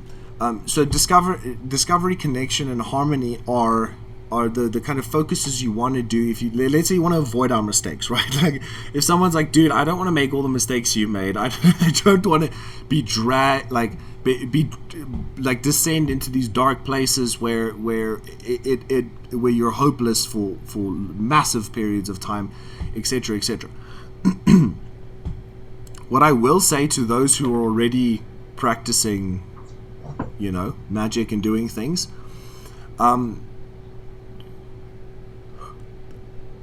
the true magician has self-control. The true spiritual adept and initiate is a person who can control themselves, not through force, but through relationship and connection, is in control of themselves. And through that internal vibrational control, as within, so without, as above, so below, right? Through that internal, if you can take yourself from an out, and this now we're going to transition into the Hermetic principles. If you can go from, man, my life sucks. Like I've had mornings where you just wake up and you're just like, everything is fucked. We all have, I don't have enough money for my fucking car servicing, and I've got this and that. And all why is my these life thoughts so running. Shit. Many of us have these thoughts, right? You're just trapped in a state. When you start to become more aware, you go, wait a minute, that's a low vibrational frequency. Like, and it sounds almost like it repeats itself like a robot. Yeah, and if you even watch your thoughts, they're repetitive, right? It's just an endless cycle of the same stupid thoughts in a row. If you then, like a true magician, shift yourself into gratitude, you start moving the frequencies up by shifting your attention, right? Yes. No, I'm going to focus on what I actually do have. I'm going to focus on the gratitude. I'm going to focus on the love that I already have. The love I have for myself, the love that other people share with me. Through that process of alchemical transformation, you raise your vibrational frequency from true magic. Self-pity, which I think is a very low vibrational frequency, to gratitude, which is a high vibrational frequency, right? And so I think that's really where you should focus your magical practice. Is like, learn how to raise your vibrational frequencies where needed. Learn how to shift yourself, modulate yourself, so that you are always in a state of harmony and peace. And therefore, the will that comes through you can manifest cleanly. Right? Yeah. Like, if we get out of lust and desire, the operating from a place of lack, anger, or operating fear. from the assumption of lack, right? Because if you project a environment of lack, it's hard for you to find the abundance. But if you focus on the abundance, it's easy for you to find it and operate with that. So I think that's really where the power lies, right? Like, for example, when I did that exercise, why am I sitting here doing this exercise? One of the answers was because Robert Anton Wilson recommended it, and he got that from Aleister Crowley. And because Aleister Crowley existed, I'm doing this exercise. But then it was because Karl Marx wrote the Communist Manifesto. That Communist Manifesto made its way into Africa, resulted in political changes and fluctuations that eventually resulted in a war. That war, my father was recruited by the South African military and pushed into that war, and as a result, there were certain,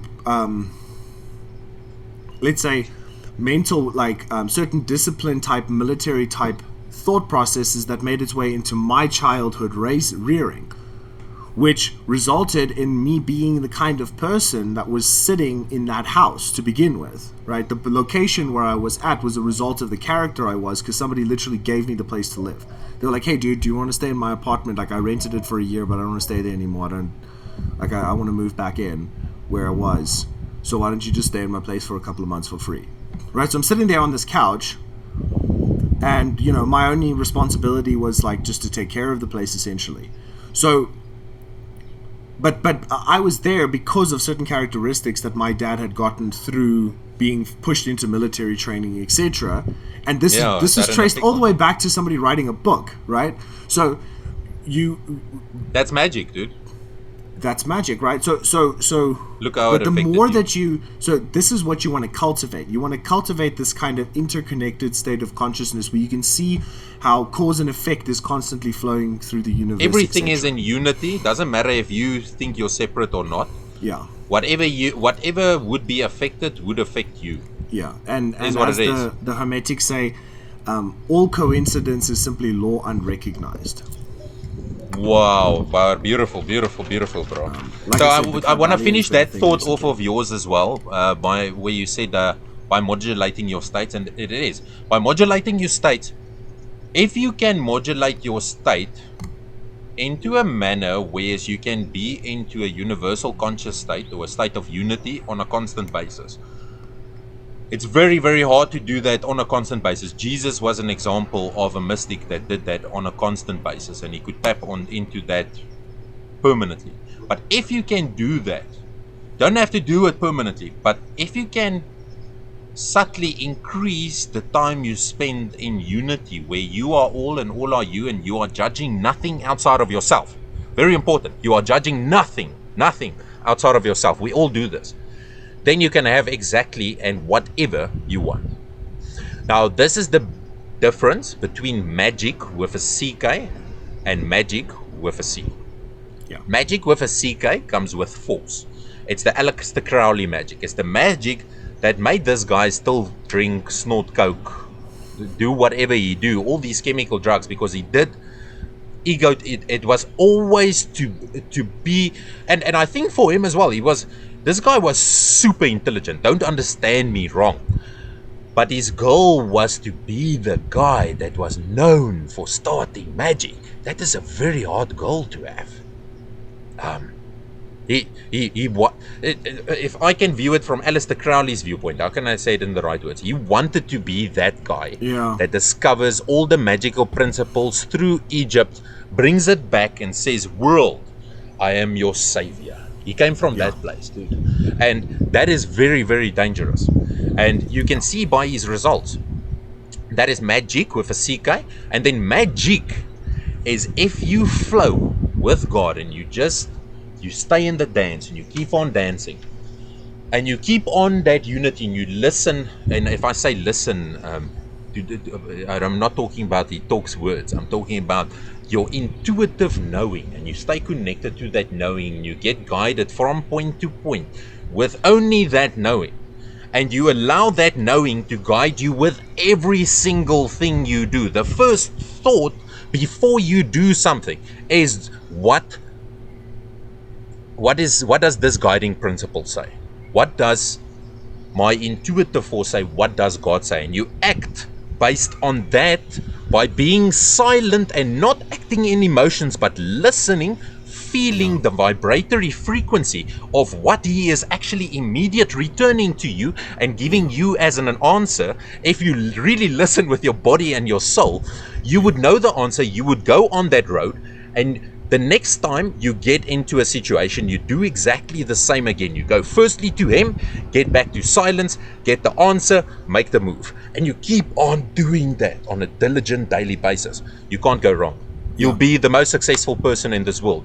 Money-wise, family-wise, relationships-wise, joy-wise, whatever it is. Because what will happen essentially is he would be guiding you. And when I say he, her, it, the force will be guiding you to your true dilemma, your holy guardian angel, your Christ will be guided by God, because that's the force, the only force that can be guided by him. Your ego can't be guided by him. That force will be guided in such a manner that you will get to exactly every single landmark that he created for you, whereas you would get joy from that because you were made for that.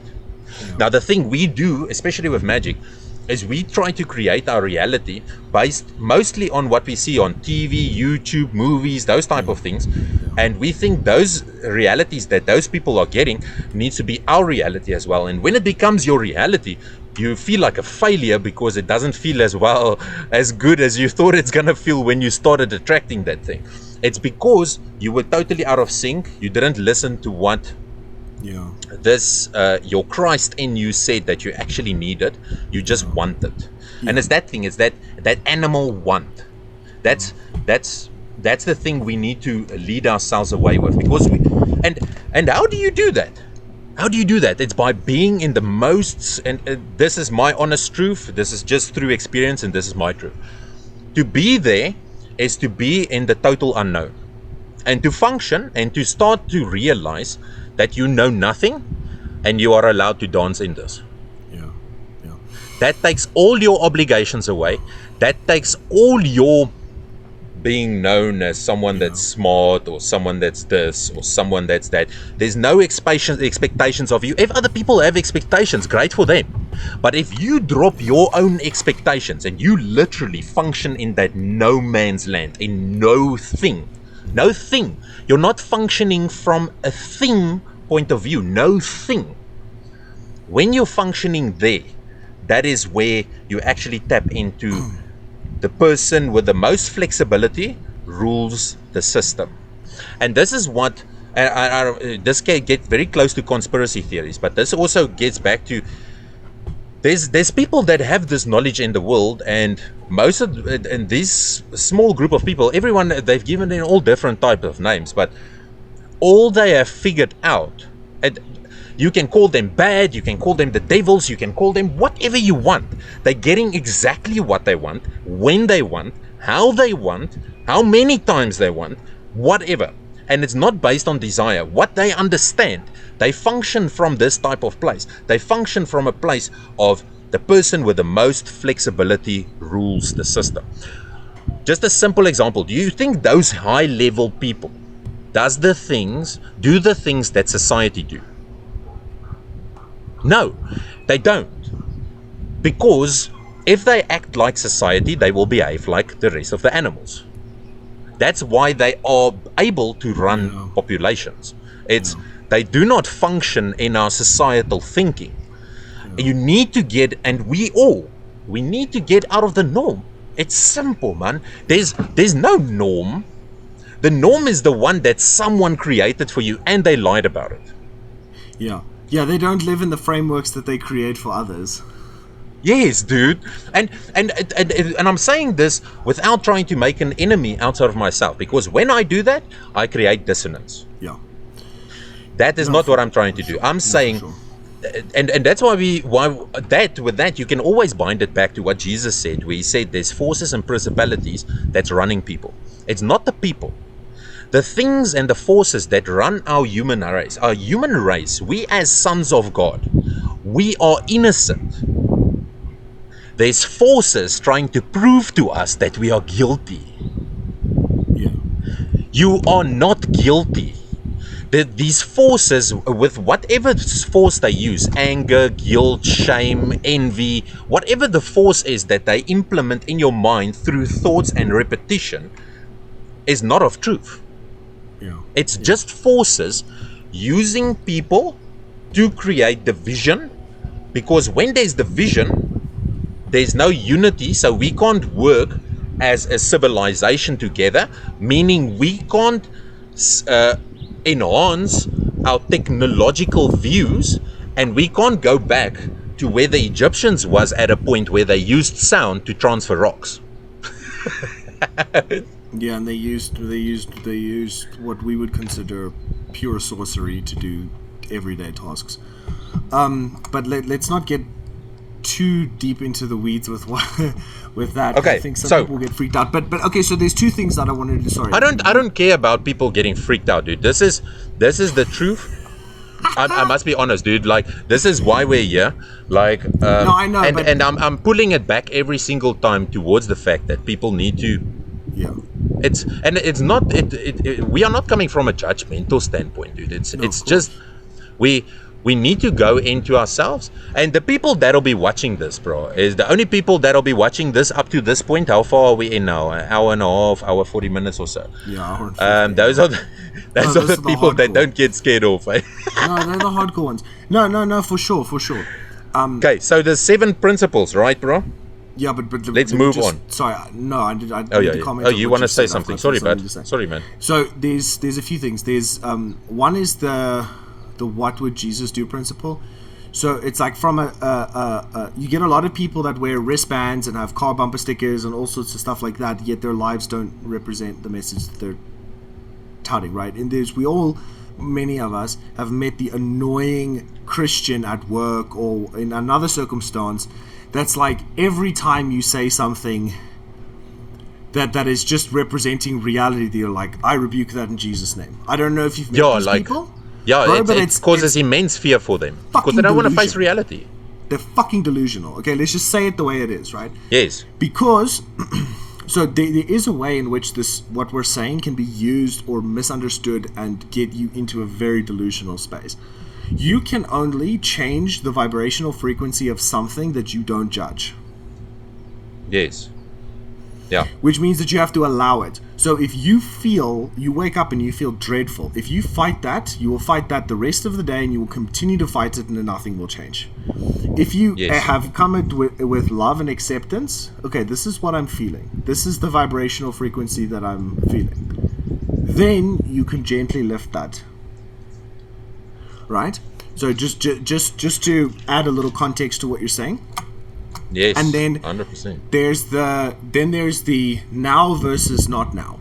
So when we are in regret, shame, guilt, any of these emotions you talked about, these don't exist right now. They're not in the moment. They're not present, yeah. They're and they're not in true. The future. It's either future or past. Yeah. But you're not looking at now. Right? And now is all that exists. So guilt, shame, condemnation, many of these emotions, they are not rooted in the now. Yeah. It's always based on a fear or a regret. One of the only emotions we can consider quote-unquote negative, but I find it a very positive emotion, is true sadness. Because sadness is a now recognition that something bad did happen. And there's 2 different sadnesses, right? There's the one whereas you want the world to feel sad for you, and then there's a sadness which I call a beautiful sadness, which you can feel when you are utilizing psychedelic medicines. Yes, and you often get in very good therapy. So whenever you heal, let's say that there's a healing sadness, right? Which is the recognition that things were terrible, right? The recognition that you were abused, whatever it was, the horrible thing that happened to you, right? It's a true... Even a moment Jesus in a church is that type of sadness. A true deep recognition of, quote-unquote, the awfulness of it, the pain, the suffering, recognition of it now, allowing that to be, allowing it to pass through and over you, and then... Once that happens, so once you've accepted the thing, because any resistance to what's happened to you will only lead to more trouble. You have to accept it, and that is through the emotion of sadness in many cases. It's a very powerful emotion, but we want to avoid things like regret. We want to avoid things like self-pity. These, when we're going through hard times, the place that you want to move out of anger, stop being angry at the person that abused you, recognize the full extent of the horror of what they did to you, feel the sadness, cry the emotions out, the natural feelings that welled up as a result of what happened, then you can move on and forward and through. So I just wanted to just give a little bit of that, because I think it's important so that people don't get stuck, because there's these little things where we sometimes get stuck. So so powerful what you just said, dude. We'll take a clip of that. We need to start clipping these things, because there's so many things. We get these floods of information that works through us, and we know it doesn't come from ourselves. And those moments, that's a clip moments, because not let's face it, not everyone's gonna sit and watch a 4-hour or 3-hour, and that's why we'll start incorporating these clips as well, bud. But it was amazing what you just said, man. I agree with it 100%. Yeah, and then I think we can comfortably move to the Hermetic principles now. Okay. Yeah, we've got so much to run through, so I don't want to make it a burden. You know, if say we get to 3-4 hours and we're still not done, dude, then we can always make a part 2. We can always do next time part 2 fine. Or whatever. We don't want to push it to a point whereas we don't function mentally. No, of course. So maybe let's just I'm gonna list the 7 and then so that. No, dude, I think we still can still go on far, because we said this is gonna be a long episode, but I'm just saying let's just be aware that let's keep it comfortable. If it's gonna be 8 hours, let's not keep it 8 hours. We'll break it into 2 parts. Far too much. Yeah. And we'll take it from there. Okay, so let's do the 7 principles. Can I go through them? You want to run through them? I've got them open, yeah? You can list them. I have memorized them, but okay. Go for it. It's really straightforward, yeah. So the first one is the principle of mentalism. So all is mind. The universe is mental. And that was actually noted down by the Kabbalah. That was in the Kabbalah. So very simple. The universe is mind. All is mind. God is mind. The one is mind. So to get what you need from mind, you need to be mind. How are you mind? By not being matter. So if you get out of your flesh, out of your fleshy needs, out of your lusty states, out of your desires, out of your hate, your fear, your anger, your regret, the emotions that we talked about now, that is when you're functioning according to this map that Hermes put out here. That is his view of how I see it. You just need to get out of your head and get into your heart. That's another way of saying it. And the deeper teaching on that is that basically all of creation is a creation within the mind of God. Yes. Therefore, it is a mental construct, and the rules of mind apply to the whole thing, all the way down to from thoughts, all the way to emotions to matter. That it is all, that even matter itself is just a part of God's mental imagination. One big thought. Yeah, it's one big thought, you could say, and that matter is essentially just condensed thought. Yeah, that is the view. Or me and you, we are just small little parts of this big mind, and we are allowing this mind to see through us the part that we are currently seeing at the moment. Yes. We are just these small parts where we allow him or it to be able to function through us, if we allow it. If we don't, we sacrifice the Son of God. I think that's the best way of saying it. You are busy sacrificing the Son of God by not functioning in your natural state. Yeah. That's I got that message also a lot out of when you look at Jesus. It comes down to that as well. It's not only that, obviously, but there's a big story saying that we sacrifice ourselves in so many ways, and I mean, let's not fall back into that. Okay, so it's going to open up a whole new can of worms. So the second is the principle of correspondence. So everything corresponds. That's very straightforward. Me and Johan spoke about it earlier as well in this conversation. So if you do something here, it has an effect later on there. Yes. As above, so below. As below, so above. Yes, and the reason this is an extremely important principle is that it allows us to understand things that are beyond our vision. So, when we are trying to understand the divine, when we are trying to understand spirits, when we are trying to understand all of these higher principles that are difficult to grasp, we can look at nature, we can look at the physical universe around us, and it will teach us these lessons. Yeah, 100%. Yeah. So a simple example of this, where I learned this, and this will help solidify this in people's minds. I have had many entity encounters. One of them was with what most people would consider a demon. It was a dragon, right? It was this coiled serpent dragon thing that was sitting over somebody's house. And I was busy doing my nightly meditation, and I become aware of this entity, and it becomes aware of me being aware of it. And I was like, hey, why are you looking at me? Like, what's going on? You want to fight? And at that stage, I had been trying to understand the spirit world and went, where is another way that I can understand relationships between entities? And I'm like, well, maybe a forest is a good analogy, right? Surely, as above, so below. So the way that a forest is set up must be somewhat representative of the spirit world, right? And so we have entities that we view in forests, because we're human, as bad. Let's say a predator who might choose to eat us, we might view as bad. However, that predator is serving a very important role in the ecosystem. When we look at it as an ecosystem, we realize that the predator is helping to kill the weak, the perhaps where DNA has faltered. The predator comes in and removes the weak out of the community of animals. There is this harmony that exists between all these entities. So surely demons or predatory beings exist to serve a role that is valid, important for the ecosystem of the spirit world. And thus, if I don't treat them as a sort of an enemy, if you treat a predator as an enemy, then you're trying to get into a fight and the claws come out, right? As soon as you bare your teeth at a predator, you're engaging in that conflict, right? Instead, what I did in that moment was like, I don't have any beef with you. I just smiled back at it, right? Without baring my teeth. I was just like, I don't want to fight with you.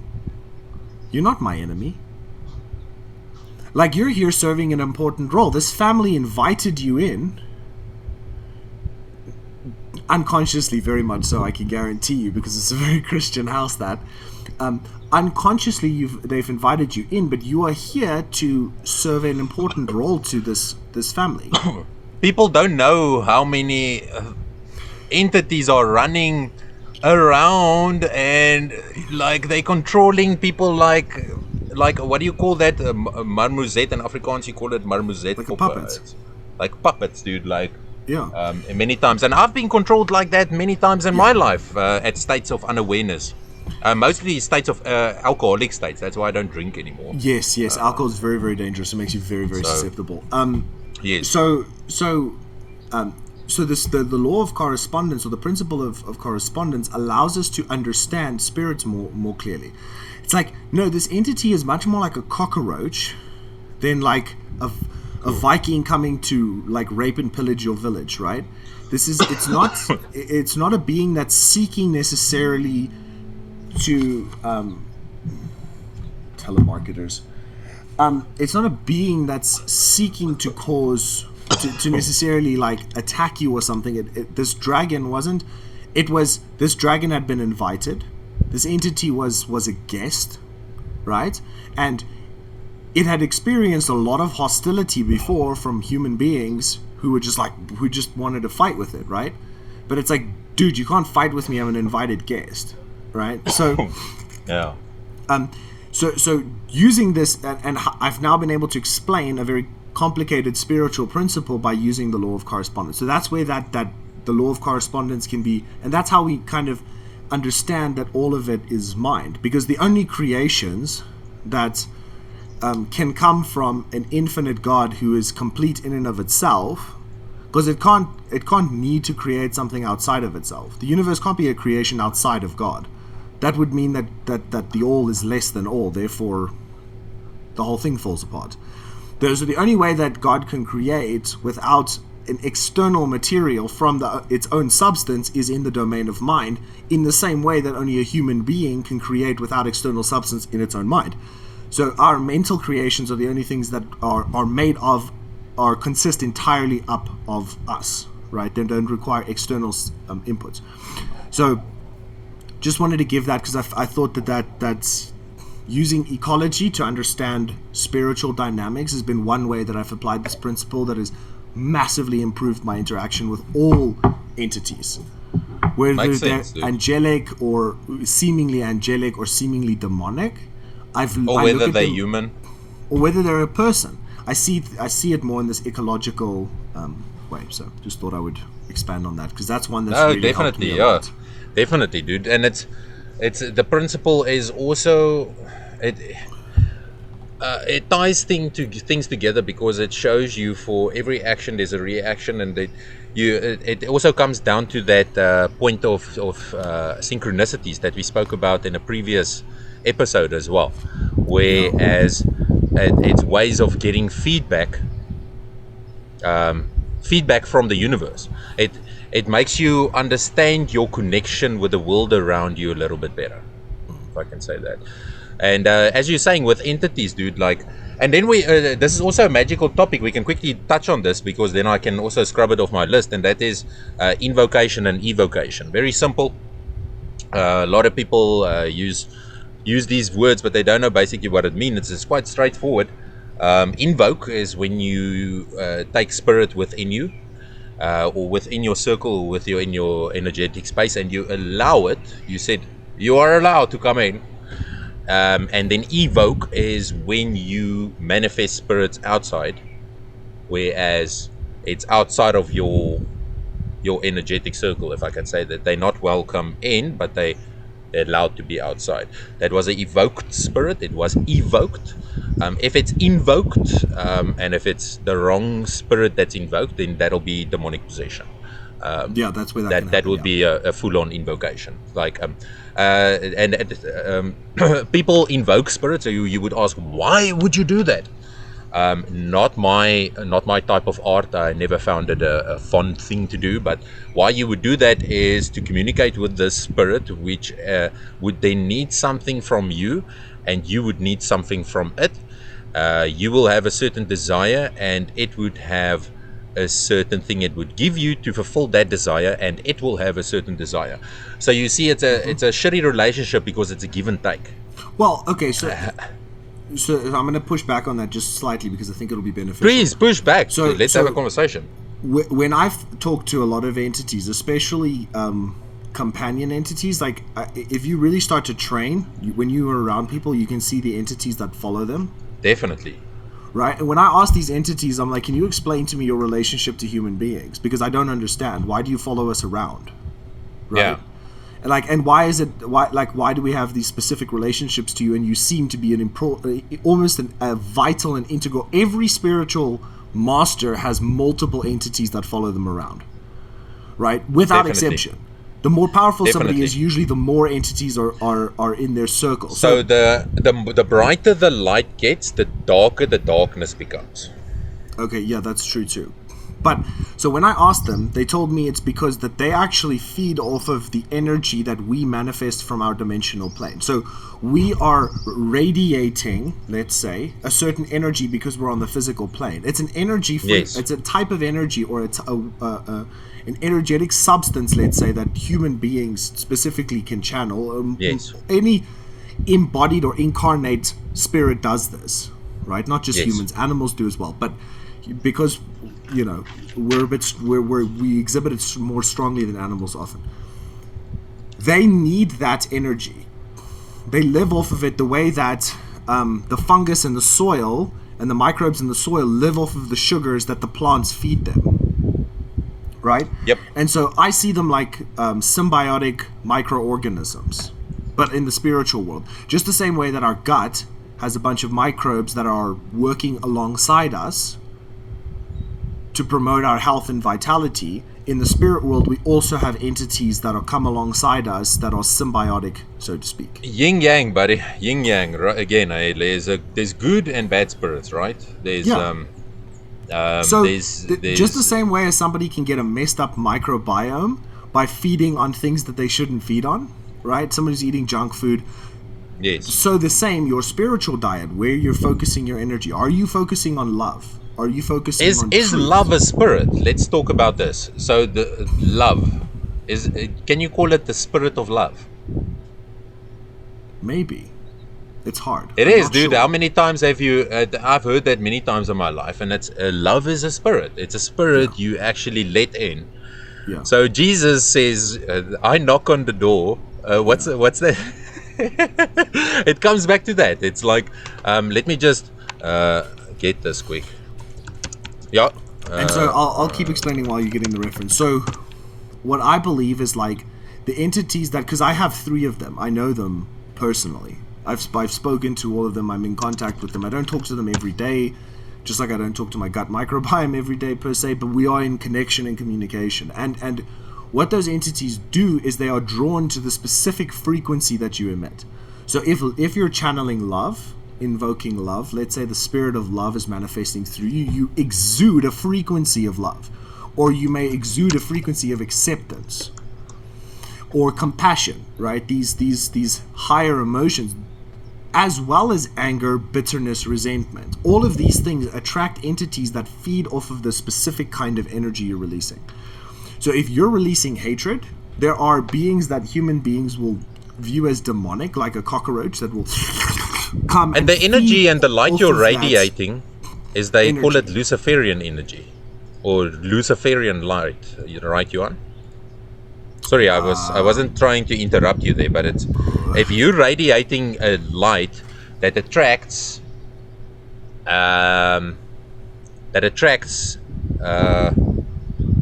bacteria, or what you can call it, spiritual bacteria. Yeah. If you are radiating that type of light, that is the difference between Christ-like light and Luciferian light.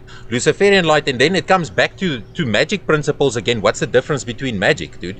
Like Luciferian light is again the magic that has been done with the principle of lust or whatever those negative emotions are. They will attract those negative entities. Yes, exactly. If you create from a state of Christ and a state of total pure love, you can't have enough. You will always have enough to give. Yes. And so just like we said earlier, the results that you're going to get if you operate from a place of deficiency, of guilt, of shame, if you operate from these places, you're going to get negative results in the magic that you perform, the rituals that you perform. Even brushing your teeth is going to be less effective if you perform it with the wrong attitude. And the parasites, they've got an acute taste. All the way up to the spiritual entities that surround you are going to be determined by the frequency that you choose to resonate on. So if you're somebody who chooses to resonate with Christ, which we could say is the central point between all things, the balanced point, the purest manifestation of God at a lower resolution, then you will attract entities that want to be around that kind of energy. It's the same way as your friend circle. If somebody is hanging out with people, like if I go and look at somebody's friend circle, I can tell what level, where they're at in their consciousness development, because you attract the things that resonate together, right? So in the spirit world, it's exactly the same, because I've literally dealt with demonic possession cases before, right? I've interacted with that stuff very realistically before, where people lose control of their bodies, dude, and it can be very, very scary for people, okay? And very, very frightening. But what you must understand is if you're in that state where this is happening, you need to understand that you are the one that's attracting them. These demons didn't come because of some agenda that they have. They were drawn to the smell of rotting food, right? Yes, they were drawn to the smell of your bitterness and resentment. Intense fear. Your hatred, your fear, your lust, your like, I once had a demon queen show up in my bedroom and be like, "I'm here, baby," and I'm like, why are you here? She's like, you called me. A succubus. Right? And it was because my sexual energy was leaking into the environment, and she could smell that sexual energy, and I didn't know. I was very incoherent at the time. Things were not properly aligned. And so my sexual energy was just bleeding out of my body, essentially into the atmosphere. And what happened? Like, well, she was attracted by that smell, right? And then I had to, very nicely apologize for having done that, right? Because I rang the dinner bell. I did it. It's my fault. I rang the dinner bell, right? So I'm like, listen, I am sorry. I fucked up. I ask for your forgiveness, actually. Because I did. I called you here and I didn't want you here, right? And it's my fault, right? And I took responsibility for that, and she very kindly left. But what would have happened to 99% of people is they would have gone into war mode. And so understand, like, when you've attracted something that you shouldn't have, the result is like, thank you so much for coming, right? When you see a rat come into your house, you should go like, dude, thank you for showing me that I'm a sloppy, dirty pig. because the rat has now woken you up. Like, oh no, I'm leaving food scrap. There's food everywhere, right? There's just food under the counters. There's just shit everywhere. Like, I need to clean up the house, right? So, again, just to bring it all full circle, the way that we progress and get out of these problems is to slowly move our vibrational frequency up, change our attention, what we're focused on, and this will then lead to the results. Cool. Let's read that scripture. Great. And I love that. I love what you said there at the end. Vibration, because that's principle number 3. So vibration that we'll be moving to. It's strange that you said that. So anyway, John, I don't know why I wanted to. Oh yeah, here it is. Here I am. I stand at the door and knock. If anyone hears my voice and opens the door, I will come in and eat with that person and they with me. It's quite plainly said there by Jesus. Yeah. And he was talking about Christ there, the Christ within him. Yeah. Now, people are like, you can't claim to be the Son of God, blasphemy. Then I am, and I will reference them through to John 1 verse 12. And I would say, yet to all who receive them, to those who, let me just go into it and actually can see the full thing. Yeah. But as many as received them, to them gave he the power to become the sons of God, even to them that believe on his name. Okay, now, my question is, the reason Jesus was crucified, the reason is because he said he was the Son of God, and it was blasphemy. Correct. Yep. Now, the funny thing is, here directly says in 1 John, now John was not some random guy, he was Jesus' cousin, and he was probably the holiest guy behind Jesus. Like, and he said, but as many as received him, this is noted in John, this is Jesus, it's him that said it, but as many as received him, to them gave he the power to become the sons of God, even to them that believe on his name. My question is, if you are the sons of God, is that blasphemy? No. Even in the New Testament, yet to all who received them, to those who believed in his name, he gave the right to become children of God. Same thing. If you are a child of God, if you are a woman, you are logically a daughter of God. It's not rocket science. If you are a boy, if you are a man or a boy, you are a son of God. It's not rocket science. But when we get onto these type of territories, people are like, blasphemy, blasphemy. But then my thing is, they never understood what Jesus said. That is what it comes back to. And this is basically what Jesus said, my friend. It's, you need to go and you need to bring out that Christ in you. And the Christ in you is the one that will act right according to what God says and not what ego says. It's quite simple. But a lot of people totally misunderstand this, and not me judging, because it's such a hard concept to find. I found this concept only much later in my life, because, as I said, I suffered from a terrible case of institutional Christianity that made me feel so guilty. I could never touch that space even. Yeah. And let's look at just a quick note on John, because John's one of my favorite apostles to talk about, because he's the only one, by the way, who lived out his years. All of them were killed young. They all died in like their 30s or 40s. All the other apostles except John, right? So there's something special about him, and he's also the only one that nobody could get killed. Right, like there's a whole like history of it, but basically they tried to boil him alive in boiling oil, and he just sat there in the boiling oil, and nothing happened to him. His skin didn't turn red, nothing. Right. Yeah. And they tried to kill him so many times that the reason he ended up on the island of Patmos and then wrote the book of Revelations there, because it says he was on the island of Patmos, the reason he was there was because the Roman Empire was so terrified of him because they couldn't kill him. They tried multiple times. They had him in capture and they could not kill him. They were like, this man is far too powerful for us to deal with. He could easily start a cult or a religion with how much power this man wields. We're terrified of what he could do. We have to get rid of him. So they stuck him on a ship and just drop him off on that island. We can't deal with him, right? Yeah. So it was a small kind of prison, whatever kind of trash little island where they just wanted to dump him because they didn't know what to do with him. They're like, we can't fucking get rid of him, so let's just go stick him on an island because we don't know what to do anymore, right? But when we read at the Last Supper, where was John? Do you remember? No. He was lying on the breast of Jesus. His head was against Christ's heart. Oh, okay. He wasn't the one talking. He wasn't the one. No, where was he? He was at the place of intimacy, because he understood what none of the other disciples really understood at the same level, which was that it's about the heart. It's a connection. And that's what he was interested in. Yeah, no.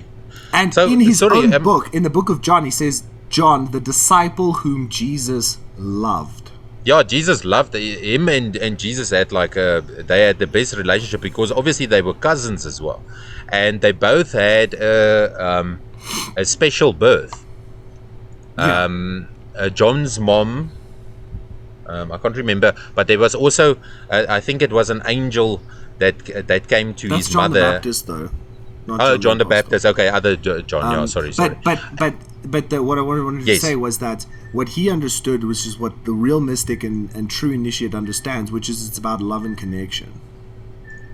Yes, and that's what also a point where I wanted to get across, because I was like, and I wanted to say it earlier, but you were busy talking. Like, I was talking about John the Baptist, and you are talking about the other John. Oh yeah. So it's just but both of them were legends. Like, I like John the Baptist because he was the wild man. He was the guy that had, I think he had a leopard belt, or John. He had he had a camel skin jacket, if I remember correctly, and he wore it inside out. Yeah, he was the wild man in the bush, man. John wore clothing made of camel's hair with a leather belt around his waist, and he ate locusts and wild honey. Yeah. Wild honey. Maybe that was like a type of psychedelic honey. Because did you check on Joe Rogan? There was a type of wild honey. There's a type of wild honey. Nepal, yeah. The one from Nepal, actually, yeah. But anyway, interesting to see the avenues we can take, with the two different Johns. But the reason I wanted to mention that was, of all of the initiates that Christ had, right? Christ had 12 initiates, let's say, that he initiated and I didn't know into his teachings. John is the only one that outlived all of them. He died really in his old age, died an old man, and he was not, and they couldn't hurt him. Right? Yeah, and that's why I wanted to say, because John was killed before Jesus, yeah, they beheaded John the Baptist. Yeah, they beheaded him, yeah. So, anyway, okay. So, I just wanted to comment on that, what you also said lastly. Parasites, they eat negative emotions. Yes. They don't eat positive emotions. They don't like love. They don't like prosperity. They don't like growth. They don't like forward thinking. They'll try to steer you off the path to take you into a thought pattern of where they can eat and feast and have a party. Yeah. So just remember that, and that's also how demonic entities work. That's how any negative entity works. It feeds off negativity. It's quite simple and quite straightforward. Yeah. Okay, so the principle of vibration. Nothing rests, everything moves, everything vibrates. And that's what we said earlier as well. Everything is a vibratory frequency. It's like a radio station on its own. And if you tune into that radio station, you can be that radio station. You don't just have to listen to it. Yes. And we are vibing high. We are able to avoid low-level frequencies that don't serve us. Yes, and you can supersede lower things through higher things. So a higher vibrational frequency can supersede a lower vibrational frequency. Always. Yeah. And as we said in the beginning of this conversation as well, the one cannot exist with the other. It's either you're going to function on a low frequency or you're going to function on a high frequency. You don't get a low high. Like there's a part in the Bible which says the one that is, I refer to the Bible because it's interesting how these things interlink with magic. Let me just fall to this. Here it is. So it says, I know your deeds, that you are neither cold nor hot. I wish you were either one or the other. So because you are lukewarm, neither hot nor cold, I'm about to spit you out of my mouth.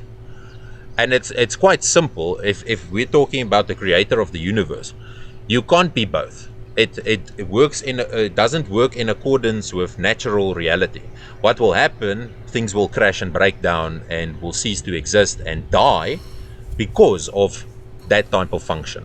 Well, you could say that if we look at the wave function, right? It's this, the wave function. The middle is death. Yes. When vibration stops, 100%. it's dead. There's something that's Thanks for lukewarm. That's nice. Something that's lukewarm is not vibrating anymore. It's in the metaphor being used, I think, is what he's trying to say.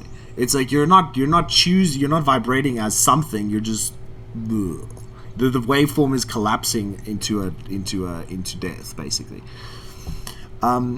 And then that comes into the next law, which is polarity. I kind of like addressing these together because vibration leads to polarity. Because if we've got something on one end of the vibrational thing and something on the other end, we have polar. We have high versus low, hot versus cold. But they are all just varying degrees of vibration of the same thing. And that in fact opposites are the same, the only difference is in degree. Yes. So, because when does it get hot? When does it get cold? That's an arbitrary. Something is only hotter. Something is if in relationship to something else. And so polarity. Once you understand that vibration is what leads to polarity, you understand how to let's say manipulate or work with polarity. So, for example, let's say we walk into a conversation with a family member who's going through a tough time, and they are looking at, they are stuck in a very negative kind of, or let's say a low vibrational frequency like hatred. Maybe somebody screwed them over in a way, right? And they're fucking angry and full of hatred. Now, we don't want that person to stay there. We don't want to go there. So in vibration, we are going to pick a vibrational frequency that's going to move them. So we're gonna pick less anger. Now let me run through this. You're gonna still recognize the person's anger. Okay, you're angry. Don't judge their anger. Okay, you're angry. And it's understandable that you got angry. Don't judge. Sympathetically resonate. Then go, okay, but now let's move that attention. This person that screwed you over, how is this? What have you learned from that person screwing you over? It's like, well, I learned not to just like be stupid with my money or something. Okay, well, hold on. That's something that's going to be valuable for the rest of your life. Are you sure this person screwed you over, or did they teach you a lesson? Was this in fact maybe a way that God was trying to teach you to stop just like blindly doing things without any kind of consideration for anything? Perhaps, do you know what I'm saying? And that's that. And then now we alchemically switch them from that hatred of that person to, oh well, God loves me, into love. God loves me, and therefore this happened to me so that good things can come from it, right? So it's I'm just giving it's a stupid example, but just a simple example to help people understand that we can shift polarity, shift our perspective from one polarity, it's all fucked, to, hey, there's so much hope and optimism and opportunity. Right? Definitely. And that's what the true 100. That's what the truly spiritually advanced person does. When people go to like a Sadhguru or one of these guys, and they ask them like a brutal question, right? Maybe the person's even in a bad place when they ask the question. You will see how they will. Tony Robbins actually does this really, really well. When he does his live, like in his conferences, he'll give someone a mic and then he'll have a conversation with them, and he'll raise their vibration while he's talking to them. And as their vibration goes up, at a certain point they'll realize what he's doing, and then he'll make them conscious of that and get them to be angry again, and then raise their vibration. He'll do this like 5 times while talking to them, take them from their one polarity to the other polarity and back, and eventually the person becomes like, it breaks the illusion that you're stuck in either of them. You know what I'm saying? Like, he shows them, hey, we can just shift this to a place of gratitude. You gambled away like $1 million. That's $1 million business school expense. You've just spent $1 million to teach yourself a bloody good lesson, right? So because that's one example from one of his. He was like, change the mindset about your gambling debt. Like, yeah, you fucked up, all right, fine, but let's change that mindset. This is school fees. You're never going to make that mistake again. You've learned from that now. Okay. So I thought that would help. No, yes, dude, it makes 100% sense. Like, polarity is a very important one. Especially, say for instance, even with, if you look at it in another way, with regards to religion. You can be polarized towards a certain religion. So meaning is, if you're polarizing, you're choosing something and you're leaving something out. That's basically what it says, is you choosing something out of a world of duality where there's both. You choosing what you like and what you don't like, and you are polarizing it into your own picture or little bubble, which is a very dangerous thing to do in all aspects, in religion, or in your example you use now as well, or if just by normal conversation, whereas we have a conversation with someone and that person is polarizing my viewpoint. So we all do that without knowing it. We try to understand things from our own understanding. People use the same words as us, but their words have different meanings than ours. So we need to polarize in certain situations, because that's what language does. And language is not very specific. It's just to get along and to get the things done. That's why we have body language and those other advanced techniques and magic and those type of things, to actually have advanced forms of communication. And it falls then back again to vibration, because that's a very powerful form of communication. Principle of rhythm. Everything has a rhythm. Life is a dance. Everything flows in and out. Everything has its tides. All has its rise and fall.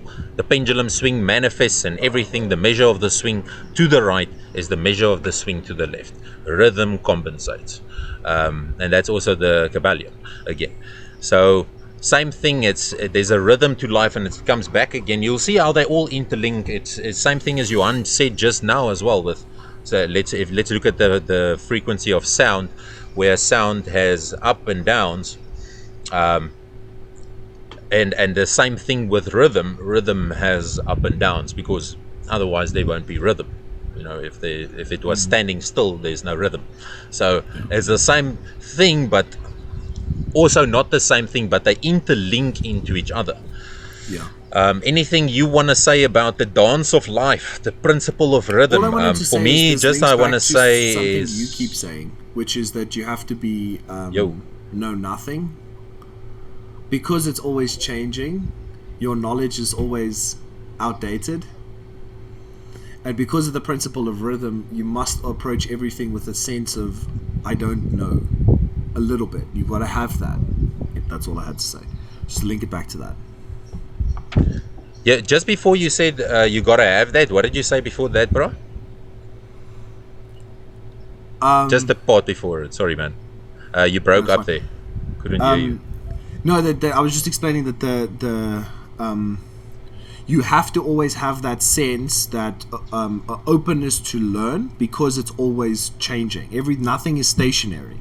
So your knowledge is a stationary thing. Your knowledge is sort of, unless it's evolving, your knowledge is stationary. Yes. It's got a rhythm to it. Yes, brilliantly said. That sense of what you explained, of always being look as though you know nothing. For example, there's that saying, no man crosses the same river twice, for no river is ever the same and no man is ever the same. So each time you cross a river, you need to be open to the fact that rhythm has occurred, movement has occurred, change has occurred. So you need to always be open to that change. If you always, we know the person who does the same thing the same way always, because 30 years ago that's what worked. Even though it doesn't work at all today, they're just going to stick to it because that's what worked. And that's forgetting the principle of rhythm, which is something you've harped on a lot about, not getting stuck in that. So I thought it'd be good to get back to what we're talking about. Yeah, we need to fall into that rhythm, and sometimes you need to fall into the rhythm instead of trying to manipulate your own rhythm. It's like instead of trying to dance, just start dancing. Just risk the fear of looking like a total idiot, because then that is when you'll have the most fun, and that is true rhythm. Rhythm to have a certain result, or because of a specific end you want, is not true rhythm. Rhythm is something that just flows. That's why it's called rhythm. It flows, and it's not something you can control. You need to just jump in the rhythm. It's those moments you stand outside. Sometimes here in the mornings in my balcony, I stand here and I just look out, and I'm just like, you just see the tides coming, going, falling, pulling back, the birds flying, sitting. There's a rhythm to it. Up, down, same, and then it comes back to the law of duality again, polarization. It's a rhythm, because without duality you can't have rhythm. Without the negatives in your life, how can you know what is good? Anything else you want to say on the rhythm, buddy? Or are we done with that one? It's not much to say. Also, principle of cause and effect. We all know this one, the law of attraction, the famous one. The one, it says, just think of whatever and you can get it right away. It's a lot harder than that. That's the whole purpose of. Yeah, I mean that's obviously principle one, all is mind, and then the principle of cause and effect. But there's obviously a distinction in the mind which is creating. Our mind versus the infinite mind. We have a very finite mind with very limited creative potential in comparison to the infinite mind. And that's why a lot of these things don't just work off the bat. If you don't understand a little bit deeper, the law of attraction will not, it won't work. Or you can also look at it this way, like you can maybe ask yourself the question, you yourself, are you a cause currently now at this moment? Are you caused, or are you the effect of something or someone that did something to you? This current moment, while you're watching this, did you cause this moment and the feelings that you currently have now? Or are you currently feeling and experiencing an effect of something that happened outside of you, whereas you internalized it? And if you go deep into that, then you'll understand cause and effect very well, because you'll like it's very straightforward. This is not rocket science. It's when we did our small chat about signs and wonders and signposts and all that, so this is where that comes in, right? So a lot of people go like, I'm friends with someone now who's like going through this awakening process, and it's like the craziest, like checkout line at the grocery store, somebody strikes up a conversation with them, and it's this mad esoteric conversation. It's like, and then it's in exact coordination with the book that they're reading at home, and it's like all of these messages are synchronistically coming to them, and it's this like almost this wild thing. And they're like, I don't even know what to do with this. Like, how is I had another coincidence, and it's just you've started recognizing the causes and effects, and there is a cause causing all of the effects that are happening, and that the coincidences or the things that happen to us all exist within a perfectly rational structure of law. Yes. And that, however, higher causes affect down more than down affects up. So actions taken on from a higher let's say a higher plane of reality, let's say gross matter at the bottom, pure infinite spirit at the top, right? The things from above have a greater cause and effect than things from below. And so that's why a practice like a deep meditation and connection with God in a mystical state, all alone in your bedroom, might change your neighbor's life without you even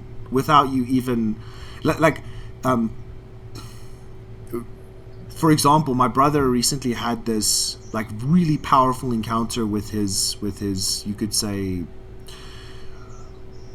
his higher self, God, whatever. He got this very clear connection, but that happened the moment that happened. There was a group of old ladies that were praying for him at the same time, because like my brother told me about this crazy experience he had the other day. Well, this is a while ago now, and then later on, when he was talking to my grandma, she was like, "Oh yeah, we prayed for you in my little cell group or whatever," and the breakthrough that effect that he had was because some old ladies were praying for him kilometers away from him, right? So he didn't know why in that moment did he have this breakthrough in clarity and get such a clear message. But there was actually a direct cause and effect relationship, and many times something really cool might just happen to you all of a sudden, or some positive thing happens to someone and they're like, "Oh, what a lovely coincidence." It's like, no, it's because like a mystic somewhere on a mountain was sitting and meditating on love and connection and radiated that out into the universe, and now a whole bunch of positive things have happened. So this relationship of cause and effect, when you understand the principle of correspondence in cause and effect, this is how people can make ridiculous statements like "be the change you want to see in the world." Yeah. And how one person can change the whole world is because there is this law of cause and effect, and the further you go in terms of manifesting that change that you want to see, the more it will cause and effect radiate out into all of the universe. Awesome, dude. Love it, man. Love it. I don't have anything more to say there. Let's quickly talk about the principle of gender, and then we just move on to a few other things. I think, dude, let's push it at maybe another hour, but I'm just gonna quickly run to the toilet quick. I'll be back just now. Okay. Give me a sec.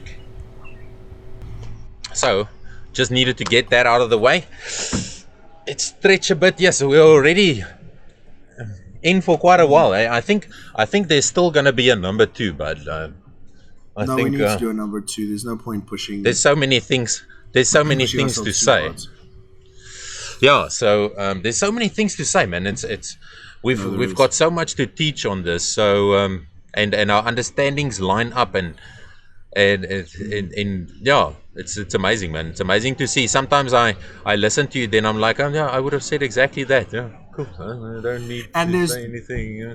Because this is a discussion we've been having, and you could say in private for a while, like kind of trying to understand each other's experiences in magic and practice, because we're a little bit different.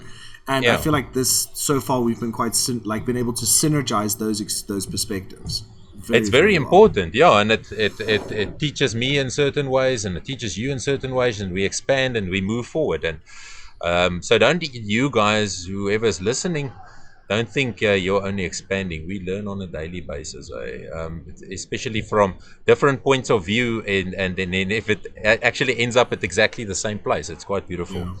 So the principle of gender. This is an interesting one. Gender is in everything. Everything has its masculine and feminine principles. Gender manifests on all planes. Um, and the beautiful thing for me is that the last part is gender manifests in all planes, because when people hear this, they immediately think of the fleshy gender, a woman and a man. But this whole principle is pointed towards genderization in the spiritual realms, and in everything, the physical and the spiritual. So remember as well, you as a man, or you as a woman, you have both genders within you. You have the male side, you have the female side, you've got the rational side, you've got the intuitional side, you've got the soft side, you've got the hard side, you've got the direct side, you've got the nice guided side, or slow to anger and quick to wrath. It's two different worlds, but there's a way you can find them and bind them and make the two one again. It always falls back at making the two one. Yeah. Even a simple conversation between me and Yuan, this conversation you're listening to, the only way this conversation is working is because we're making the two one. We are two individuals here, but because we're talking in the same frame of mind and we're resonating on the same frequency, we're actually one, and this is why we can agree on everything. It sounds like we're just puppets, but we're not. We just see the same way, and it's specifically because of that. It's we find that middle place, and I think that's the point of in gender. You can't be too male, too dominating, and you can't be too arty, because then you'll be in the clouds all the time. There's that you bring the rational side and the artistic or the emotional side together, where you're rational and artistic, Yeah. rational and emotional. So Yeah. yeah, that's what I have to say. It's also quite a straightforward one. I Yeah. think I most mean, people understand this. one that some people might have a little bit of problems understanding, but I've seen this principle of gender really play out.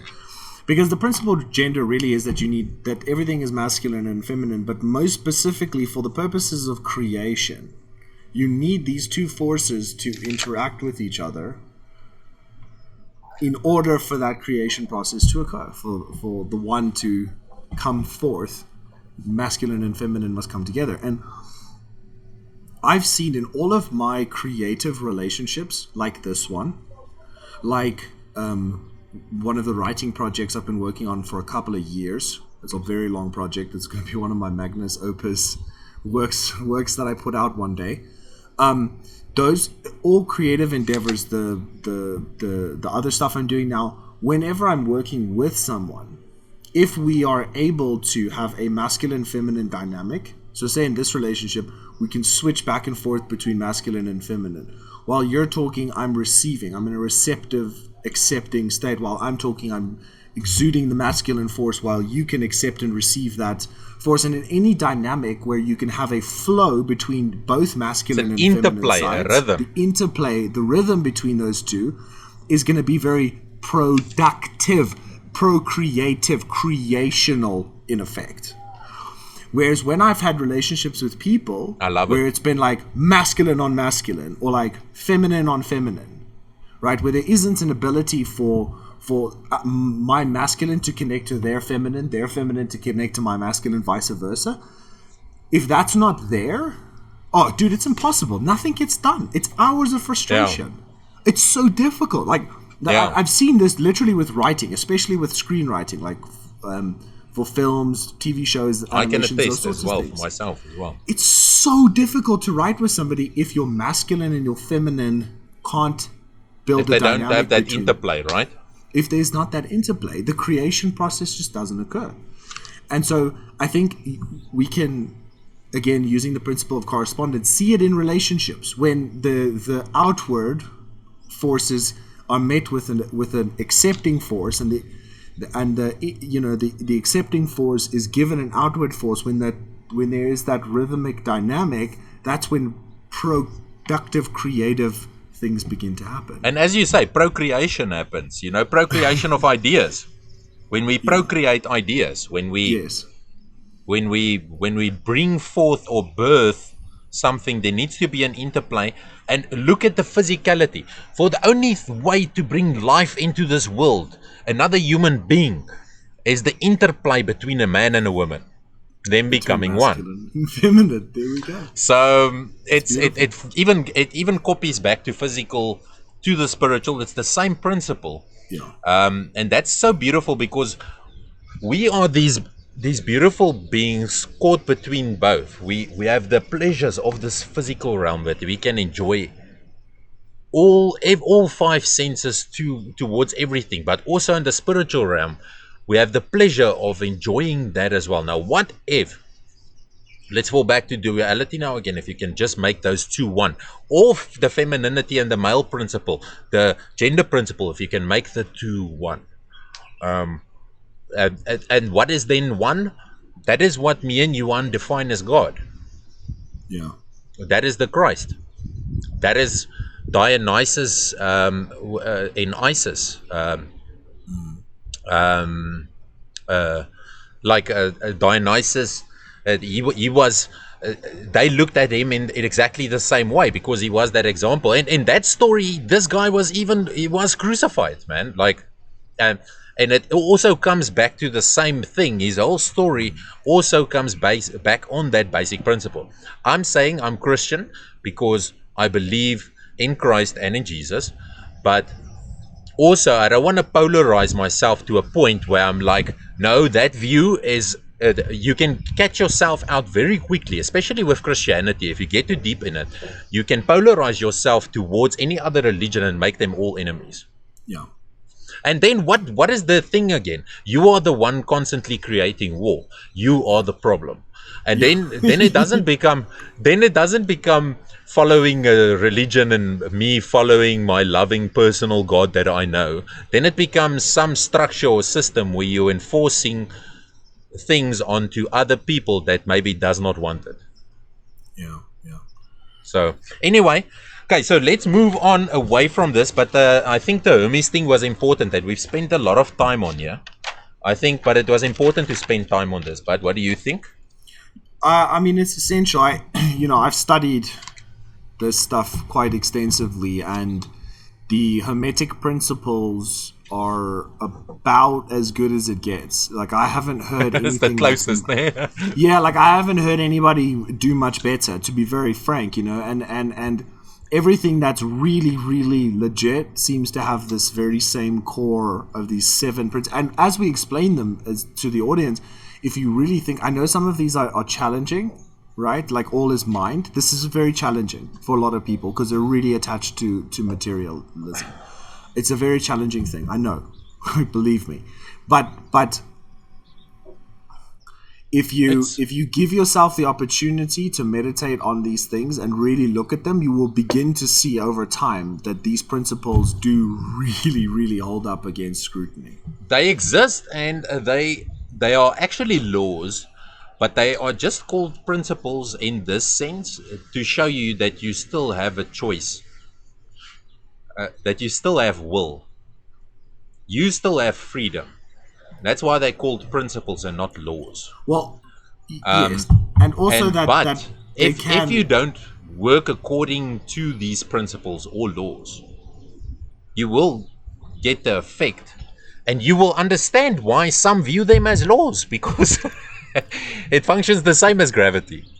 Yeah, it does. But you can surpass gravity through the force of levitation, through, we use it to fly airplanes and birds use it to fly. So the law can only be superseded by higher law. Laws are never broken. They can only be superseded by laws that are superior to them. Yes. Or of a higher order. 100%. Okay, so let's move away from this. Let's just go to ritual quickly. We spoke about this earlier, but Mm. a cool definition for me of a ritual. I noted this down in my diary. This is why I wrote this down: is repeated acts of a symbolic nature. It's quite straightforward, but that's basically what a ritual is. And we are, in fact, all ritualistic creatures. We function by ritual, as me and Johan discussed earlier. You have daily rituals, and if you don't do that rituals, you feel a little bit out of accordance. And this is where OCD also comes in. It's almost a over ritualization. It's a Yeah. ritualization of every single thing. That's basically what extreme situations with regards to OCD comes back to. It's you ritualize everything because it's a form of taking control of your life, but it's a delusion.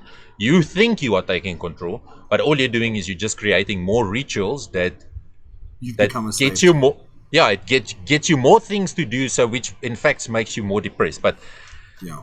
it's not as simple as that. But basically, you get what I'm saying, Johan. So Mm-hmm. a ritual, if you don't realize that a ritual works on repetitive behavior, and you need to choose your own rituals on a daily basis, whatever it is. If you don't realize it and you're unconscious of it, don't worry. There's many companies and churches around that'll take care of that. If you are not going to realize it, they will realize it for you.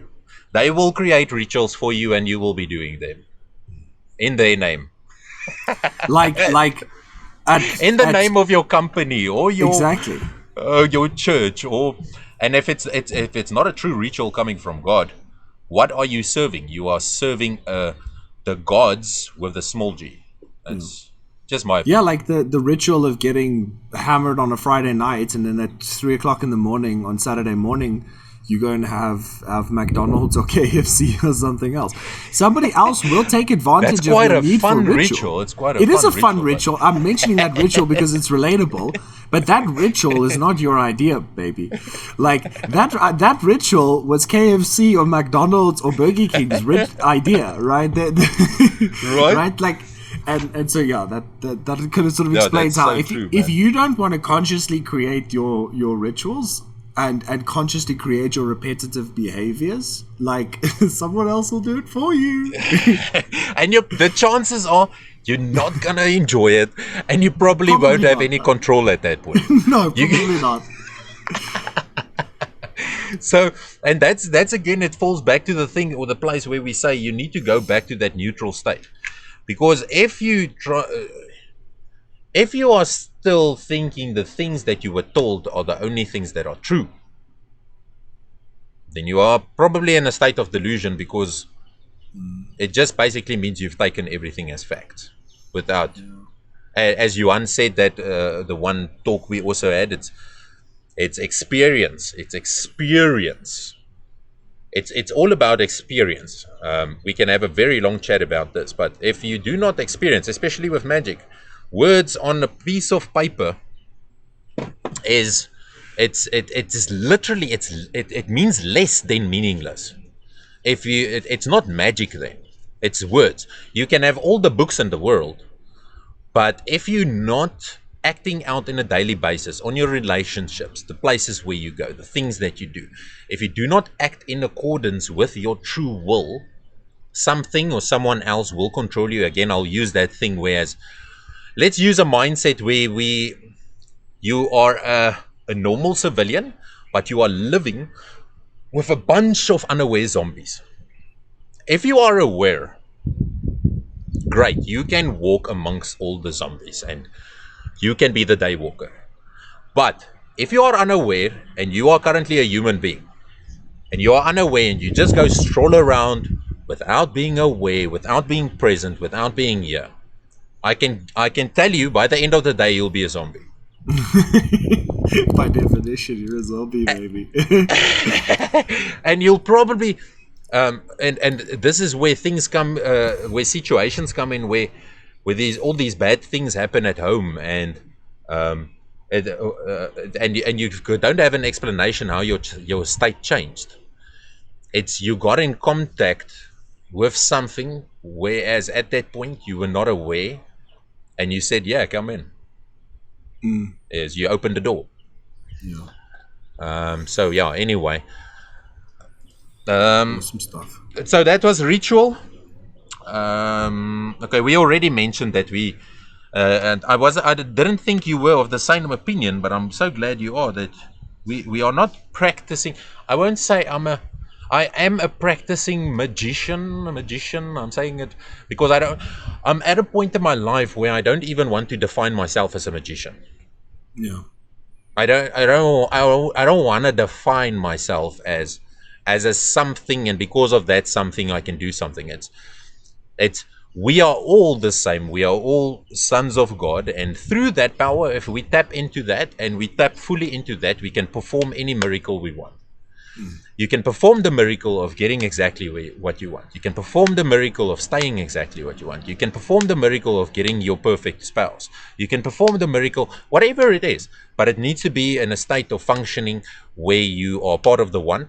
If you are in one of those other emotions, you would still maybe get those desires, but they're not going to give you the feelings that you actually wanted or needed. Yeah. Medicinal rituals. Interesting topic, Johan. Medicinal rituals. So, let's just scratch that one down. So, also when we're on the topic of rituals, so a ritual is, just remember, it's in magic as well. It's not skinning a cat or cutting its throat, spraying blood on your mom's face, and then saying, "Yeah, we're gonna attract things now."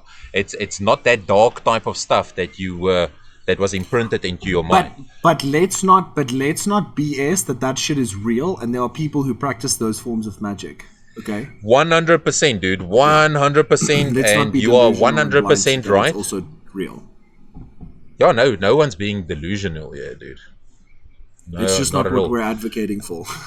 I don't even give energy to those things, because then what you're actually doing is you're projecting a certain amount of fear towards that power, Yeah. and it actually gives that power more power, and it's it only gets its power through fear, and the Yeah. people that work with those type of rituals, they don't scare me a bit. It's actually you No. actually look like a total freaking idiot, and they normally act in very dumb manner, in a dumb manner, and they always get caught out, and they look like idiots afterwards, dude. Like all of them. Like it's if you function in that way, dude, you are functioning in low animalistic living. When you function in low animalistic living, how far would you think a scenario through? Like, it's not simple. It's not rocket science. It's Yeah. obvious. It's like you wouldn't think Yeah. it through that much because you're Obviously. functioning in that sense of being. So, what was that Kruger's Dorp? Did you watch that series, dude? I know, like I've seen some of the stuff about that whole Krugersdorp The situation. Devil. Go check it out. Go. I just can't remember the name now, man. You know what I mean? Devilsdorp, dude. Check it out. Devilsdorp, There's yes. yeah. Check it out. There's 3 or 4 episodes, man, and go check the thought, the mindset behind this woman and the people that worked for her and that carried out the murders and stuff, dude. You're like, yeah, no, dude. From day one, I would have noticed there's something very wrong with this. Yeah, with people like that, bro. Someone that is intuitively inclined. The moment you come close to me, I'll be able to feel there's somewhere gears are not catching right on you. Eh? Like you've been around people like this. Yes, dude. You've functioned around them, and you can feel they are total discourse or chaos, and not in a good way, dude. They're not functioning in the unknown. Yeah. They're functioning out of force and Yeah. out of a deep state of fear. It's not even them, dude. And again, we'll fall back to that Jesus verse where it says we are run by forces and principalities. It's those forces have convinced that being to such an extent that they are his gods. Doesn't matter what they do or how they, Yeah. what type of sacrifices he needs to do, what type of things he needs to give up, what type of you've we've seen these gods play out in many religions, dude, and there's always, as I said earlier in that other story as well, there's always a give and take with them. Yeah. No, I mean there is, and I look like this isn't something I would talk about too often, but I think it's important for this context. I have many times received psychic / spiritual attacks. This has happened to me many times throughout my life, where actual If you're aware of it, then you see how many times it wizards happens. have come after me because I was influencing the energy in their area. I was whatever, they were curious about what is that source of energy. I was once in Nicaragua, and I literally had a witch, bro, come to me in my dream. And luckily, I was just advanced enough to realize what was happening. That somebody was trying to mess with me. But it was just like, you're a fraud, you're a fake, you're this and that, and it was just this like assault on my character. Like this entity just came It's to normally me in this with guilt dream. or fear, yeah. And they were trying to get me to fall back into an old way of thinking because Into an that would old make state me of weak being, and yeah. vulnerable, right? Yes. And I didn't share this with a single other member of the team except the leader. Right? Because I was like, if I start telling everybody that there's a witch that doesn't want us to be here, everyone's going to get into a fear consciousness state and we're going to be in trouble. Oh, yeah, So I went right. to the leader and I was like, look, this happened. I'm not afraid. I'm listening. Understand me clearly. Yeah. I'm not afraid.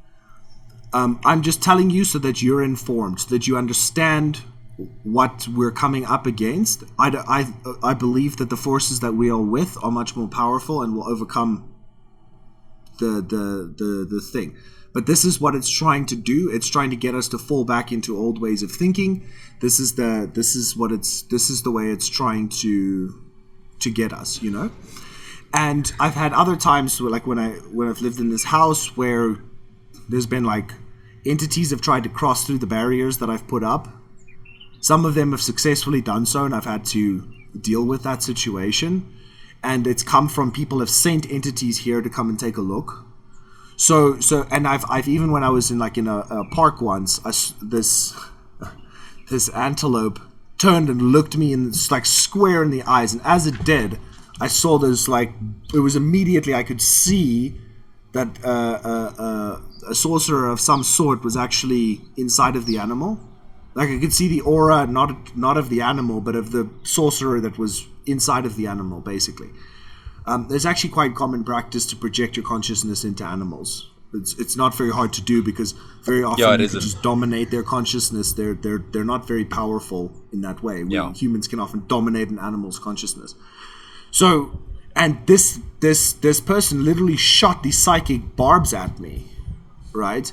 And so in that moment, it was quite scary, to be very frank, because it's like you're literally just, it's coming for you. And what I did was just like, well, I created, you could say, an aura of reflection.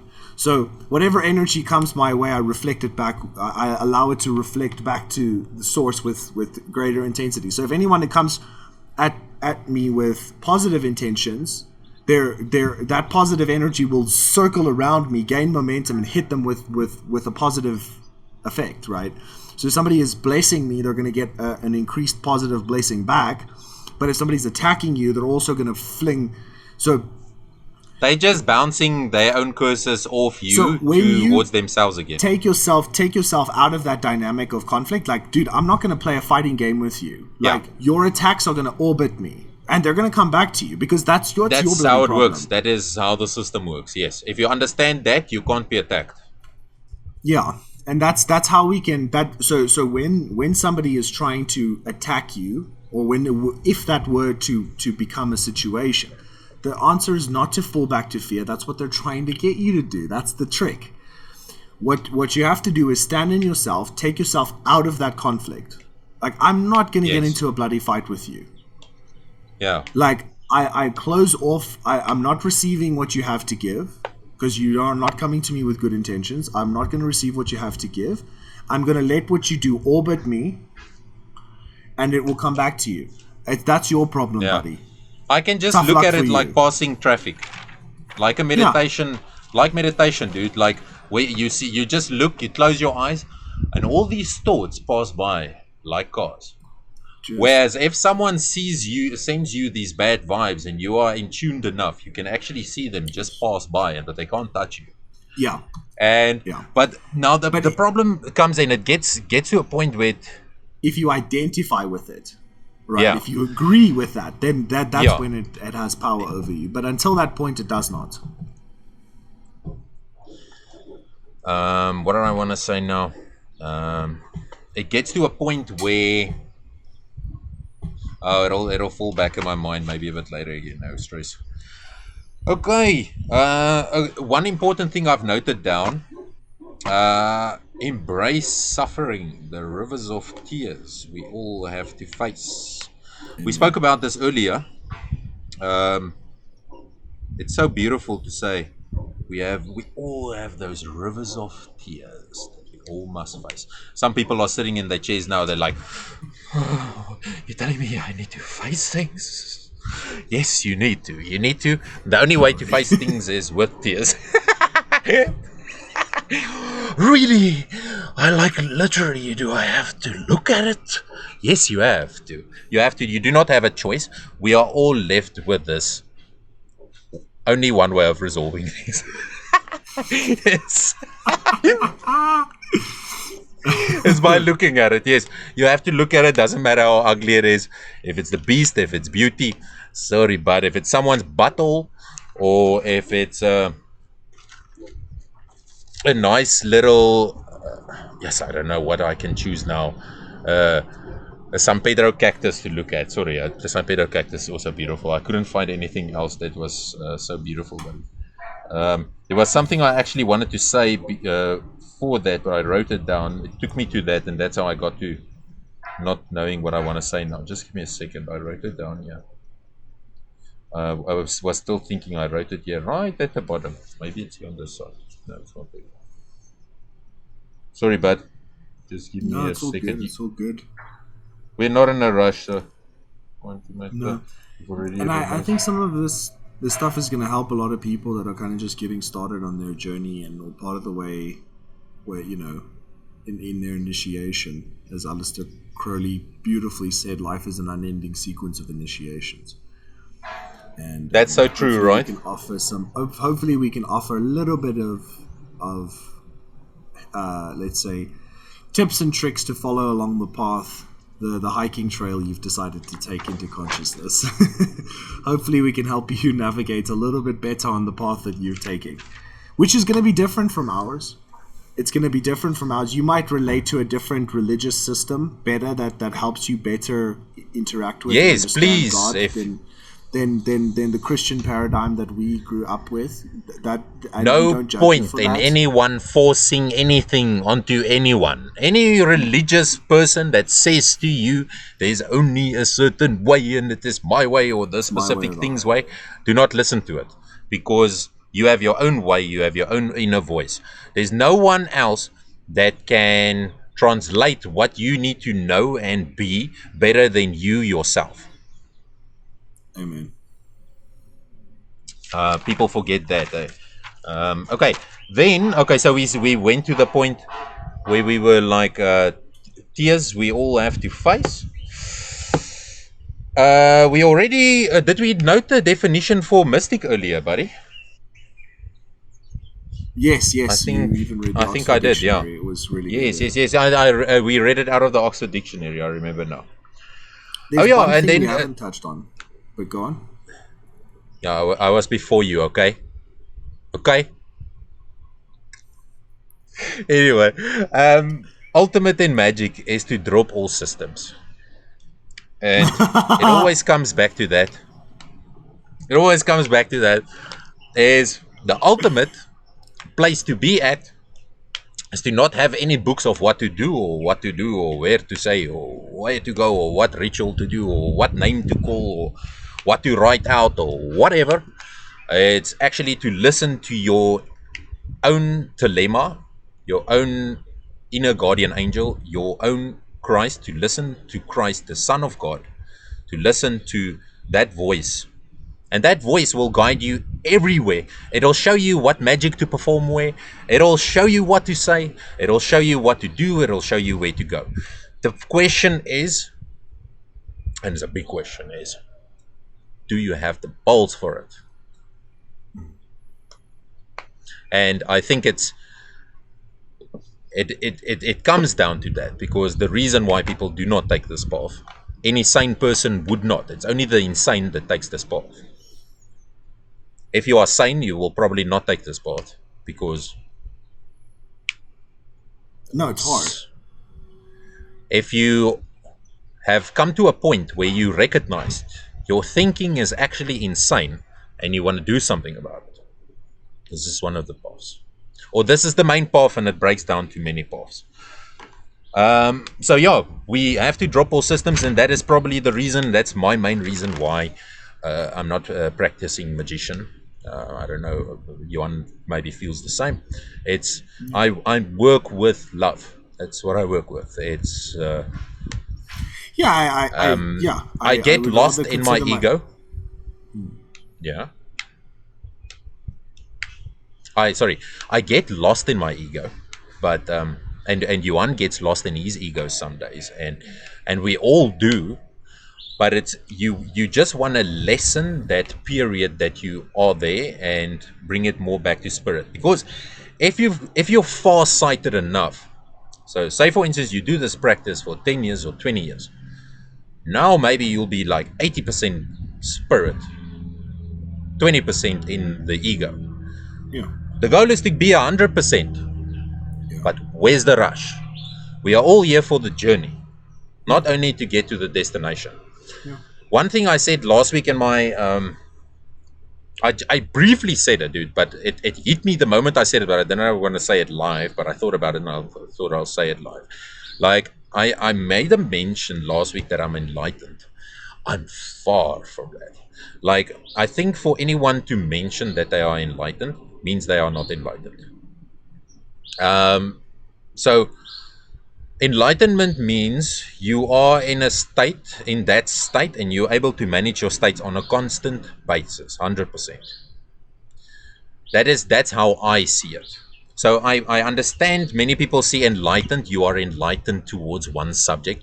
When I hear the word enlightenment, I don't misuse it. I see enlightenment as a being that just radiates light. There's no Yeah. darkness at certain points. And that's a very, very long practice. That is my main goal.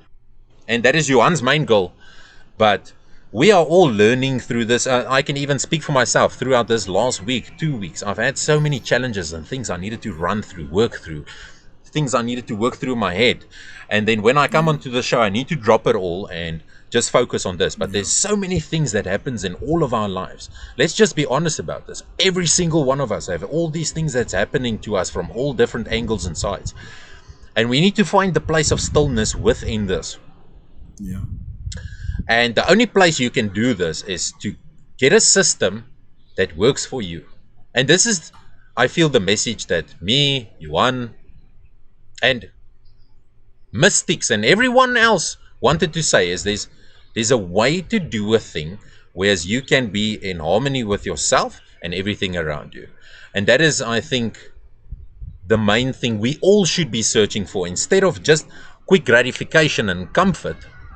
To be searching for that goal that gives you a long-term reward, whereas you don't have to keep on and searching for it every single day, Yeah. where it starts over. Yeah. Okay. Okay, systems get certain results. Yes, but So in terms of like somebody that is quote unquote achieved enlightenment, right? That's somebody we would consider that has basically learned all of the lessons that being human basically has to teach you.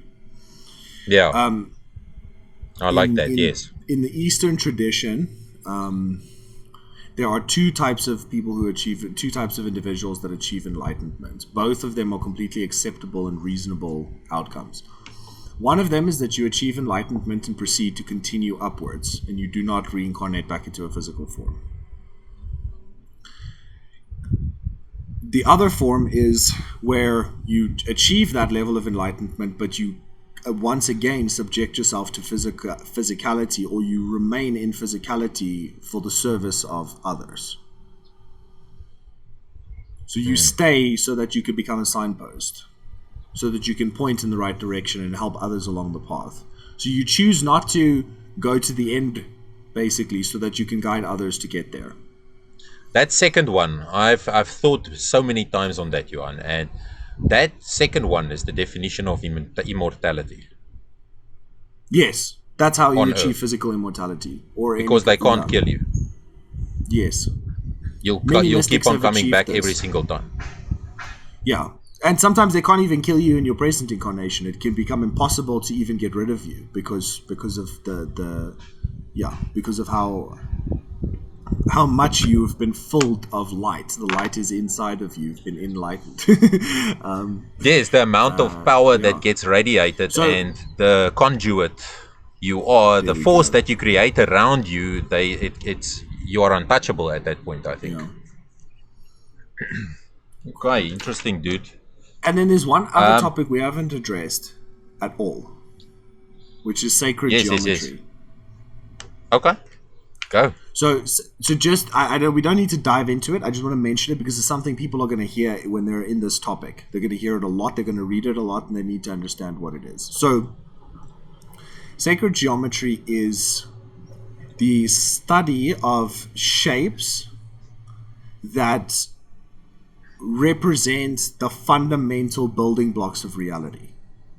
The things you see when you've taken too much acid. Or you do enough Wim Hof, you'll get there too, baby. Oh, Wim And Hof, eh? Like, yeah, yeah. and what it is it's a mathematical study of the nature and structure of reality. And there's a lot of value in that. So there's a lot of we've talked briefly about different symbols, like we've got the Merkaba, or the Star of David, as it's called very often, but it's much older than the Jewish. It's much older than them, and you will find it literally in all sorts of ancient places. That triangle, a triangle with another triangle, right? Yeah. Which represents, the masculine and the feminine coming into perfect harmony with each other. So sacred geometry is just another language. It's the language of mathematics. It's the language of physics and symbols. But it's another way that you can express these spiritual principles that we're talking about. There's reflective physical realities that exist within what we call sacred geometry that have a big interplay in that. But I mean, sacred geometry is a whole topic on its own. Yeah, it's a very powerful topic, man. It goes deep. What do you call that? The Mandelbrot? Is it Mandelbrot? Eh? Yeah, like Yeah. how everything is a copy of everything, and you can see that also in sacred geometry. Everything copies everything. Yeah. I've had that on bad trips as well, whereas I got lost in that place, dude, and it was quite horrible. It's like I don't know if you know what I mean, man. You get like stuck, and then you get into a repetitive behavior, and you just keep on acting out the same act. Yeah. Yeah. No, And for that sure, dude. where I got lost normally in those type of situations or mental traps was normally with geometric patterns that got me caught up, and then suddenly I'm totally lost, man. Yeah. No, but I mean, yeah, Powerful. the sacred geometry can really enrich your understanding of the spiritual in connection with the physical. It's a place Enormously. where, yeah, it's a place where our physics and our esoteric knowledge meet, and many. What people don't understand is many of the scientific breakthroughs that are occurring are as a result of sacred geometry. So, like I don't know if you realize, but physics hasn't in the mainstream hasn't moved in like 50 years. Like Yeah, nothing has happened in physics in 50 years. yeah, Like fucking nothing. yeah. Like they've done. Our airplanes are designed exactly the same way they were designed 50 years ago. Like nothing has moved It's in all physics based in on 50 sacred years. geometry, dude. But the reason that there's been no progress is because of an ignoring of sacred geometry. So they've learnt a few things and they've just gotten stuck with that. But there isn't a deeper understanding of the spiritual principles, like the Hermetic principles, these things that underlie reality. Therefore, an additional layer of understanding is completely obscured to them. And I mean, Yes. there's some intellectuals. We're talking very obscure stuff here, but there's some intellectuals in this field, like Eric Weinstein, or yeah, Weinstein. Weinstein's the correct way of pronouncing it because it's a Jewish name. Who is basically proposing completely new geometric explanations for the nature of reality and quantum entanglement and all these sorts of principles, where they're actually fundamentally basing a lot of the new theories off of sacred geometry. And now it's starting to make sense. So we see that even in the most advanced fields of physics, that there is this coherence of truth that spans the spectrum. You know, we've got the spooky non-locality effect, right? Which is that if two photons, let's say, are quantumly entangled, it means if you agitate the one, the other one will agitate, but Yes. with no delay, regardless of distance. Yeah. No, definitely. You can only really understand that effect truly once you understand the first principle, which is the principle of mentalism. Because once you understand that it's a mental contract, you understand how everything can be connected like One that. thing I want to mention also about sacred geometry is it gets you to notice how everything is still interconnected. You know, Yes. when you especially, yeah, it shows the interconnectedness and what you think this air that you see in front of you that looks like nothing, that it actually is a substance. Yeah. So yeah, okay, and then let's talk a bit, and this is a wide subject. I don't know what's your experience on this. We've never talked about it, I think. So divination. Ah, So let's yeah. So firstly, what is divination? I'm just gonna go to a dictionary. The practice of seeking knowledge of the future of the unknown by supernatural means. Okay, so in my personal opinion, when you divinate, you can never tell the future. Okay, so when you tell the future, it's more of a prophecy that gets sent to you by your creator, and that allows you to see into that realm to be able to decipher that future. But to seek knowledge in divination is to find answers in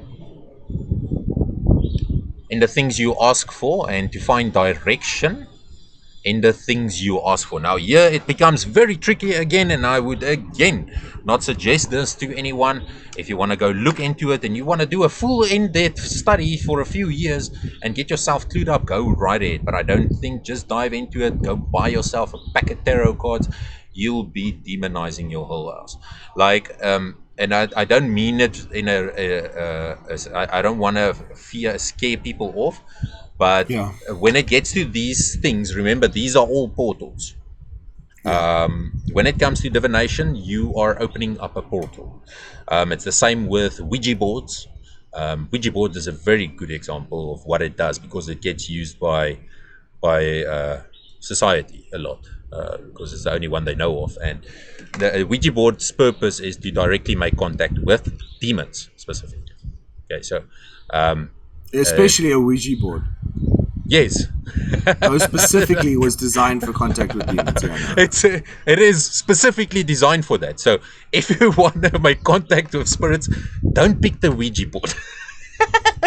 So you're gonna get yes and no answers, but they're probably gonna lie, and you're gonna get problems afterwards. Some weird shit's gonna start manifesting, and yeah, same with tarot cards, anything like that. If you are not well experienced, if you don't know what you're doing, if you have not done your research or spent quite a few years in these type of things and experimenting with small little stuff that led you up to the point where you're trying to divine, don't do it. I've been caught into this many times, especially with my favorite method, and it's also something I don't call upon anymore. It's no need for it. I when I need to know something, I ask God directly, and He will answer me. I don't need any tool to do that. So what I always did is I use tarot or pendulum.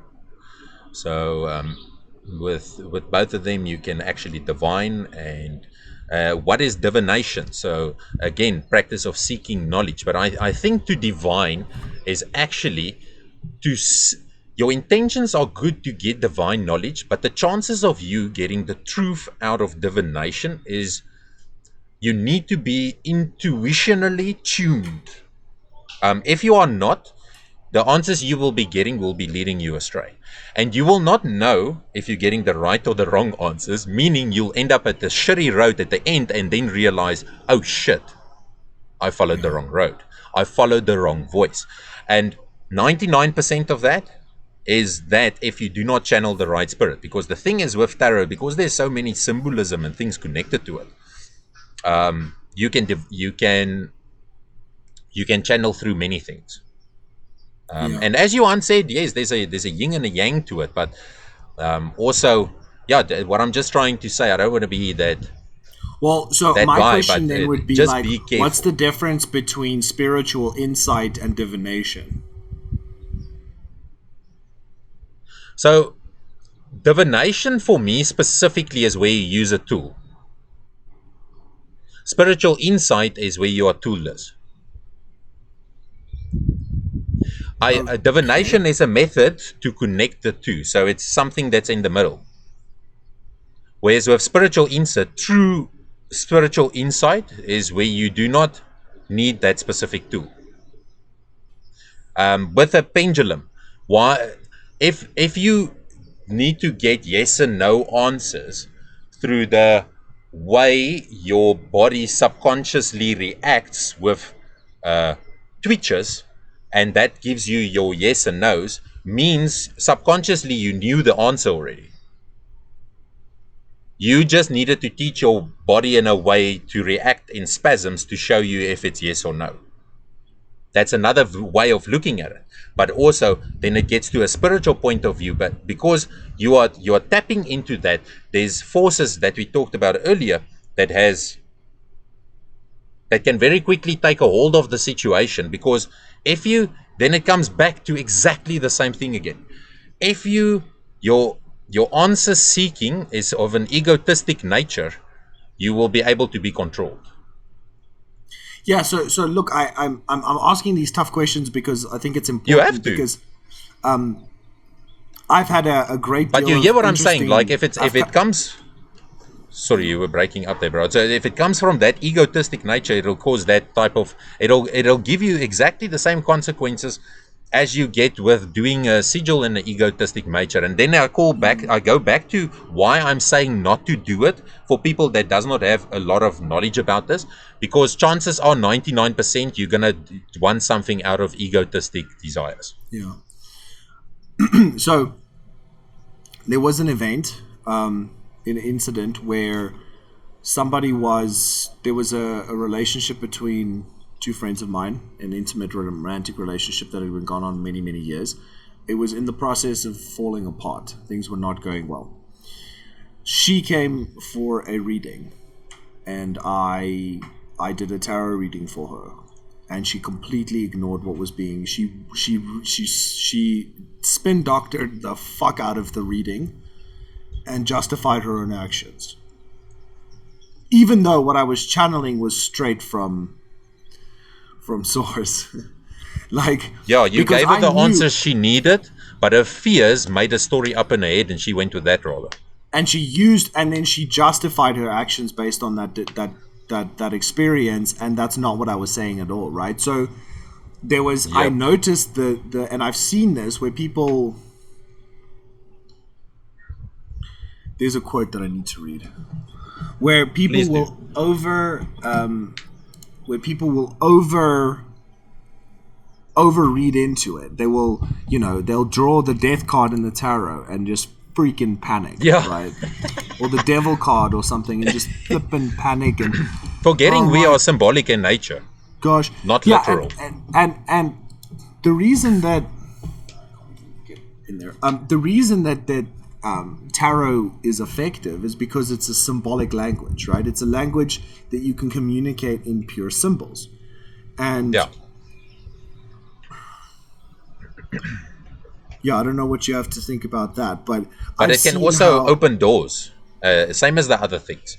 That's why I'm saying for people that doesn't have enough knowledge, stay away, man. You'll get yourself in a lot of trouble. Believe you me, I got myself in a lot of trouble many years back. It had such a drastic impact on my life that it ripped everything to shreds. Yeah. Um, yeah, because I was not functioning at that point in my life. I was Here we still so go. curious and functioning from such an egotistical frame of We view place no that I got the reliance. consequences. Sorry. We place no reliance on virgin or pigeon. Our method is science. Our aim is religion. And this is from Aleister Crowley. But there's an important fact and truth that's hidden in there, which is we place no reliance on virgins or pigeons. And this is a reference to divination and and these sorts of occult sort of virginal sacrifice mentalities, right? So what's being expressed there is a truth that is very, very beneficial, I think, in this context, which is you don't place a reliance in divination. If anything, all it should do is confirm what God has already been telling you, right? So when we look at the Christian mystics and you kind of ask them what's the least reliable message from God, and what they will tell you is it's an external apparition, is the least reliable. So if an angel appears in their bedroom and stands in front of them, they consider this the least reliable method of obtaining spiritual information. The second one, that's better but still not the best, is an internal vision that they receive. And the most accurate method of receiving information is what they call the internal knowing. Yeah, so knowing. And so rather than getting too fixated on the external apparitions, which will happen, the internal visions, which will happen, is to learn to hear what we would call the still small voice, or the Yeah, internal voice of God, the knowing. And through being guided by that, you can make your way through the signs and weird. I see 3 pigeons flying over my house. All this kind of stuff. We can bring that into a type of sense by relying on that internal guidance. And if you place your locus for guidance outside of yourself, then you're going to end up in trouble. And this is what a lot of times things like tarot, Ouija boards, you'll be guided by spirits. Yeah, you're going to be guided by something else. So and many of them do not have good intentions. I'm not saying all of them has bad intentions. Like, it's exactly the same as human beings. You get yeah, human beings that you don't have to watch out for them. Their intentions are always good and they're always aligned with the cultural values, if I can say that. And then you get the ones you're not aware of, and they look like good people, but they're actually out to get you. And yeah, they've told you the most beautiful words and said the most beautiful statements, but at the end of the day, you see the results they give. And that's exactly the same as in the spiritual realm. Like, many or these interactions with these spirits and things, you see the results at the end. And I think also this falls back again to magic again. Always observe, and this is a NLP thing as well. Always observe the results after the action. Like, that's so important, and that is important in life as well, on your daily happenings, on the things you do. What is the result after you've done this act? The result, what is the emotional result you get? yeah, How do you feel? Do you feel in accordance? Do you feel in alignment, or do you feel totally in yeah, chaos or out of alignment? Because then the problem, it's still it happened at the action. And it falls yeah, back to when we said the sigil as well, when you asked me earlier, like, what is the initial action that you do to get the manifestation? If the action is out of lust, by jerking off to get something, when you get that thing, you will have intense lust for something else, or for that thing, even though you have it, yeah, which is a curse. That is a yeah, curse. Like, it's clear as daylight. You are cursed because now you've got something that you still want, which is insane because you have it. But it was by the approach, and it was by your action. In Christianity as well, and the true mystical Christianity, Christianity is not about talking. Christianity is about the thought, the word, and then the deed. The deed solidifies it. The deed makes it real. If you've already thought about it, if you've already said it, and you do it, the chances for it manifesting is fucking good. Yeah, that's this formula to magic, by the way, guys. It's those 3 steps. So, and this is according to Christian theology. It's the same thing, but people feel the need to judge these things. But it all works. There's good lessons to learn in any religion, and there's bad lessons to learn in any religion. And if we can stop making wars between religions, the wars of the world will stop. Yeah. Because it's normally, we read it there in the principles as well. It's normally religions. It's that polarity, and then it's the gender or femininity polarization. It's a one against the other. It's a and I think what a lot of religious circles or communities suffer from is just the tribal stage of development. They just get trapped in that tribal thinking. My tribe, your tribe, us versus them. If you're not with me, you're against me. These sorts of very tribalistic levels of consciousness, which, as you grow in the scope of your awareness, you begin to see far beyond that paradigm. It's a very limited and narrow perspective.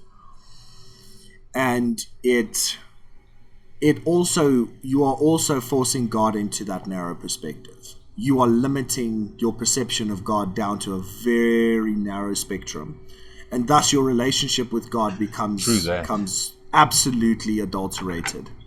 Because how can you make the all just something? Like how is you it take that the all and you make it something? Right. You are you're reducing it down to what you're comfortable with. And the truth is that the all far exceeds our comfort zones. It exceeds all of our comfort zones to infinity and beyond. The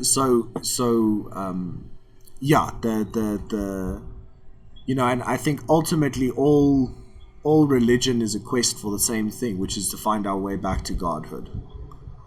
Is to find your way back home. It's finding the way back home from matter back into unity, from division back into wholeness. That's what the whole point of it was to begin with. But if you look at someone else's religion as no, you're trying to promulgate darkness, you'll see the darkness in them, but you won't. Christianity also has a shitload of darkness. So dude, we could just talk about the sexual abuse. Let's just right off the bat, you can the people like Protestant Christians. It's so funny, right? Other religions will be like, and I'm saying this because Christianity is one of the most judgmental religions. Let's just be quite straightforward. So Christians will like Protestant Christians will point at the Catholics and go, "You bunch of pedophiles," right? But Christians will protect the pedophiles in their churches from the law.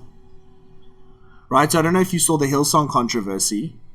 This yes, apparently... you told me about that a little bit, please elaborate. Dude, so I went and looked into it. So what happened was basically the founder, who's not currently running the show, he passed away. That's why the information even came out, because the guy's already dead.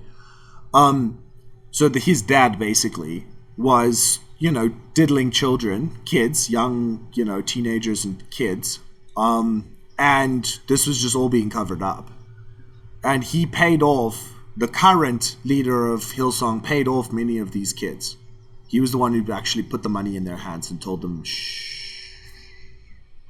Okay, so it's fucking cute for the Protestants to point at the Catholics and go, "You bunch of pedos," but not to see the pedophiles in your own fucking ranks, and then not to disown. So they'll be more than happy to call the Pope the Antichrist, but you won't you won't call out Hillsong or Ravi Zachariah for their behavior. So be very careful about your judgmental shit, because that shit is going to come back on and hit you in the face. And Every time you judge, you how allow many yourself times to these be judged. judgmental people have committed all of the sins that they've judged everybody else for. It will literally happen every single Yes. time. You have opened yourself up for judging, brother. If you judge, you will be judged. If you live by the sword, you will die by the sword. Yeah, definitely, dude. And this is a topic we can, I think, also we can have a whole topic about this and the suppression and that where I'm always saying I'm a recovering institutional Christian. You know, let's because that needs to be brought to light, because a lot of people think that that's where Christianity stops. But as me and you understand, Christianity is a mystical tradition. Jesus was a mystic. He did not talk the same. If you just read the Bible, man, if you just read Mark, Luke, John, you'll see he was attacking all the wise men, not mentally attacking them to a point where they could not answer them. They broke their brains, like, because they could not function on his level, like. Because he was of a mystical level, he comes straight out of the unknown. He that is his home permanently. He's not tied up to any woman. He's not tied up to any institution. He's a loose cannon completely. Me and Yuan, we've still, yes, dude. Like, even us in our society today, we're not currently doing what Jesus is doing. Like, it's a scary thought, dude, because you are going to be, if you are fully in that spirit, you'll probably have 0.1% on your side at that moment. Later on, you'll have the impact, as happened with Jesus. But if you're coming with something so controversial that no one has ever heard before, what do you expect? If we talk about these things and the things me and you talk about, what do I expect? Do I think the people close to me are gonna love me more? They'll probably judge me more because I won't fit in with their picture. It's not me being here brave, trying to show the world how cool I am. This is really not the reason why I'm doing it. Otherwise, I would have given you some cool magical story, whereas everyone can just partake and we can all have a little demon fest. Like, I am here and Johan is here to actually help people understand why these things link in. Because there's a lot of people, and it's not, life is so busy, man. We've got kids, we've got jobs, we've got all these things. There's not people that is willing to dedicate their time as we did, and that's understandable. It's, as I said earlier, I will repeat this again. You must be insane. You must be in a state of total insanity, which is the state of unknown, whereas you have nothing to hold on. That is the state where you follow this type of way. So we are just trying to give this information through, so you can maybe learn something or have a different viewpoint or perception, and it can have even if it's a small little impact, right? For me, that's the reason why I'm doing these videos. No one's paying me. No one's paying you for how long is this, bro? It's almost 4 hours. No one's paying us for this. Like, it's literally because we are passionate of helping people. Doesn't matter how anyone look at it. Doesn't matter at the end of the day if I've got one friend left. I do not care. I'm not here to entertain people. And Yuan, exactly the same. And the thing is, my world with you, dude, you are quite well structured in your type of people already. Well fucking done. With me, because of, as I said in my testimony, I always lived something out that I'm not for a very long time in my life. I always studied magic in the background without anyone knowing, but I was still living a totally different life. Meaning, a lot of people I have in my life shouldn't even be there. They are not actually resonating with me. Well, I will say, look, dude, I don't have that many close friends. Like, And we and still lose them constantly, you shouldn't, right? and you shouldn't. Like you can only really have like a handful of really, really close people. Yeah, you're gonna have a lot of acquaintances, a Dude, lot of I've got 3, man. but you see what I mean? Like, to me, there's like 3 people that I really actually go to with my stuff, right? For me, it's also about 3. And we know quite a lot of people. Yeah, But we are also thousands. aware of the fact that, we're not on the same roads many times. No, and as we go, people are going to come and go in our lives, and you can't judge them. no, and here's the thing, like, I think this is important, because I think this is what's going to happen to a lot of people as they start following this path of like becoming more aware, becoming more conscious, becoming more connected to themselves. Yes. They are going to have conflict in friendships and relationships. A lot, it'll show you out your true ones, really, and it'll destroy the ones that were not meant to be there. My suggestion is always try to approach with a non-judgment. If somebody's just not gelling with you, don't try to force anything. Like, let it be what it is. As best as you can, to the best of your ability, let it be what it is. And trust that God is in control of everyone's journey, not you. Because when you start to wake up, you feel this urge to grab everybody who's sleeping and shake them awake. Like, you want to run to every sleeping person, wake up! Like, and you need to resist that urge. because you need to rather take that and focus it inwards. Like, wake yourself up. Get to that point of transcending conflict.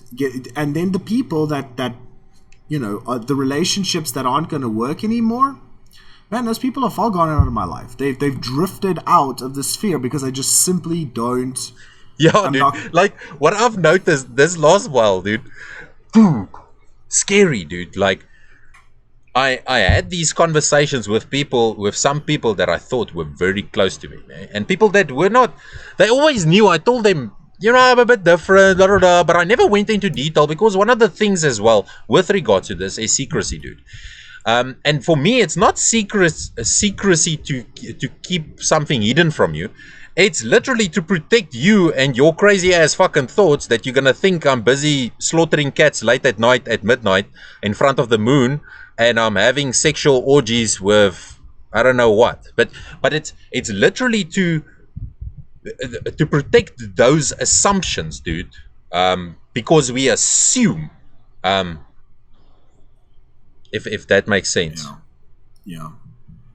What was it that you just lastly said, dude? There was something I wanted to link with that, and I totally missed that point just now. What did you say? What was the topic just now? Well, we're talking about as you grow, certain relationships aren't going to work anymore. Yeah. Okay. Yeah, so then what if those relationships, if they do not bear the fruits that you always thought they should have, what is the only thing to do? Do not force it. And this is a big lesson I have learned, to be honest, dude, like, to be dead honest, in this last few, how can I say, weeks, months, dude. There's a lot of people that I slowly let them go, man, because, dude, you know me, I'm super passionate, eh? You know, I'm quite a passionate guy when it comes to this type of things. Like, you'll wake up the morning and you'll have 40 messages because I had like a brain revelation and I decided I'll message you on. Like, and a lot of people know me like that, dude. That's how I am. I'm super passionate about it. Yeah. A one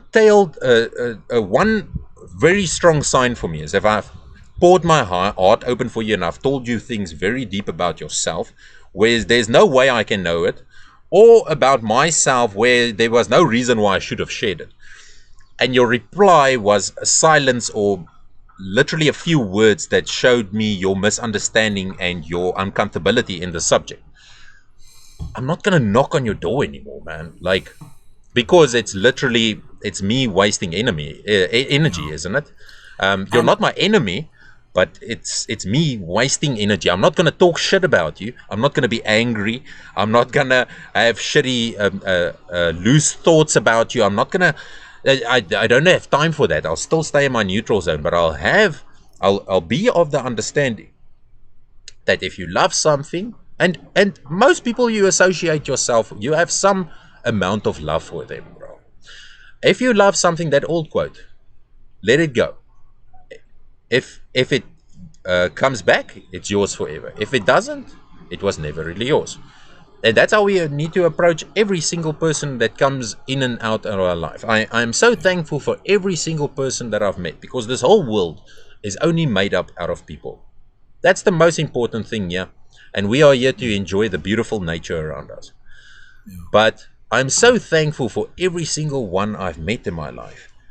But I'm also so thankful for certain points in my life where I've actually let go of certain people, because otherwise I would have, yes, dude, I would have gotten myself in a lot of trouble. I, with my lack of boundaries, have had some very bad relationships where I've allowed other people. Me too. I also got that lack. I've allowed other people to drag me into situations that inside I was kicking and screaming no, but there's this perception of I need to be cool and say yes, right? Or I need to. You need to satisfy them.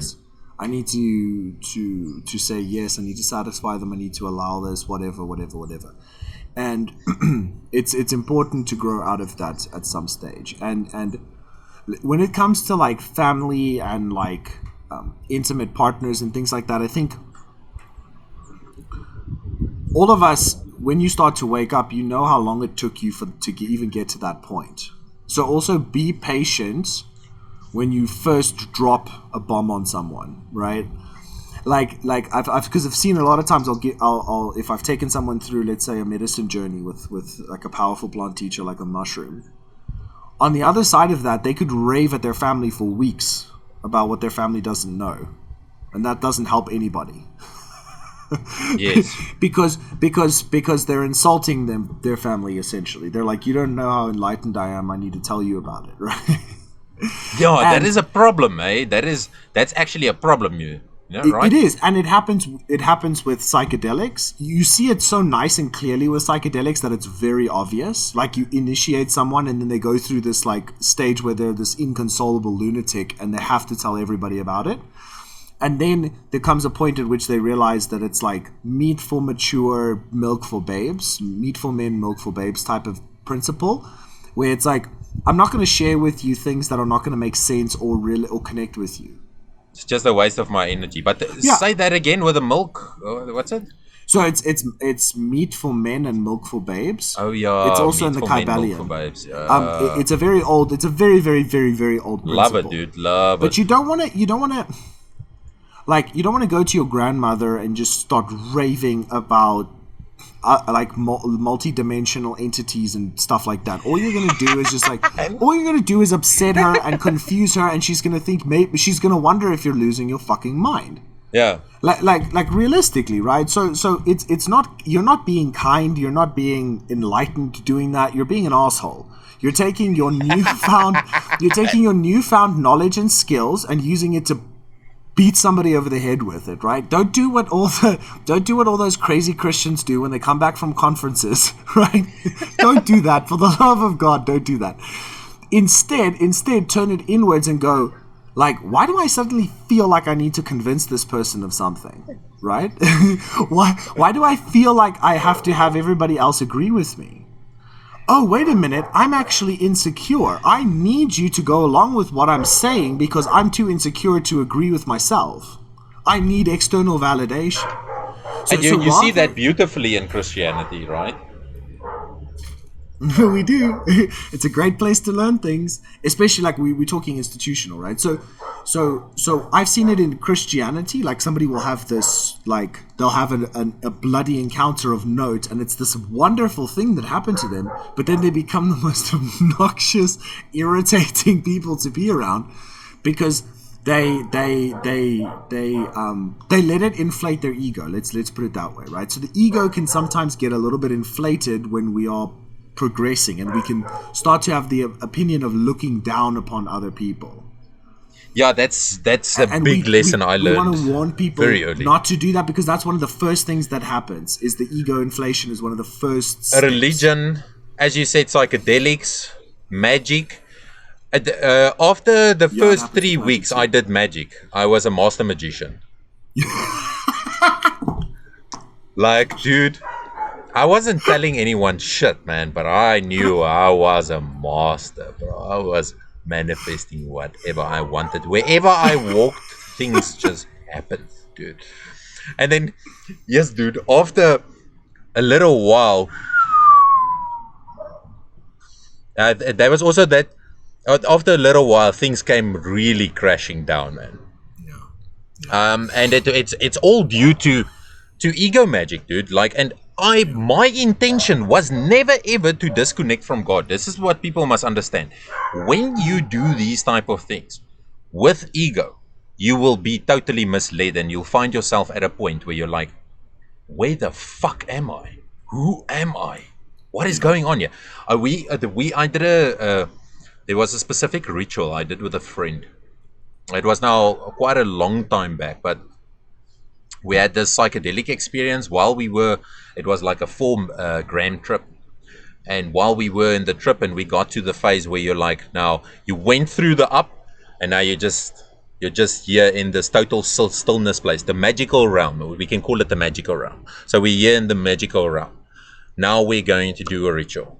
Now, dude, me and him at that point, we were like snorting stuff up the nose. We were like rock and rollers, man. We were like smoking weed, smoking this, trying that, sleeping with this person, that. It was a crazy show, man. Yeah. And I can remember this specific day, me and him, and if he's watching this, I'm not going to say any names, but if this person is watching us, he will laugh with me while I'm telling the story. So we were doing this ritual, and this shows you how forces and energies work. Something I will never forget. And yes, dude, when at later years later, it made me crawl on my knees and cry like a little baby, man. And it was after we did this ritual, while we were busy doing it, dude. Now, in his room, there was a big cross with Jesus on it. Okay. And it was quite a beautiful, when you got into the room, it was the first thing you saw on the wall. But it was quite a beautiful, prominent. It just said he died on the cross for you. It was that powerful. You could see it. It wasn't just like an idol. Anyway, so when we did this ritual, we just heard this door. We looked left, and that cross just fell off the wall, bro, and it fell flat on its face on the ground.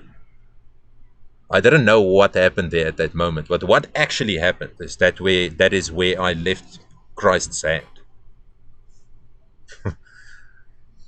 And years later, dude, after I've gone through many possessions and all type of crazy shit, man, because of the ways I've never realized it, and I kept up opening up in that egotistic manner.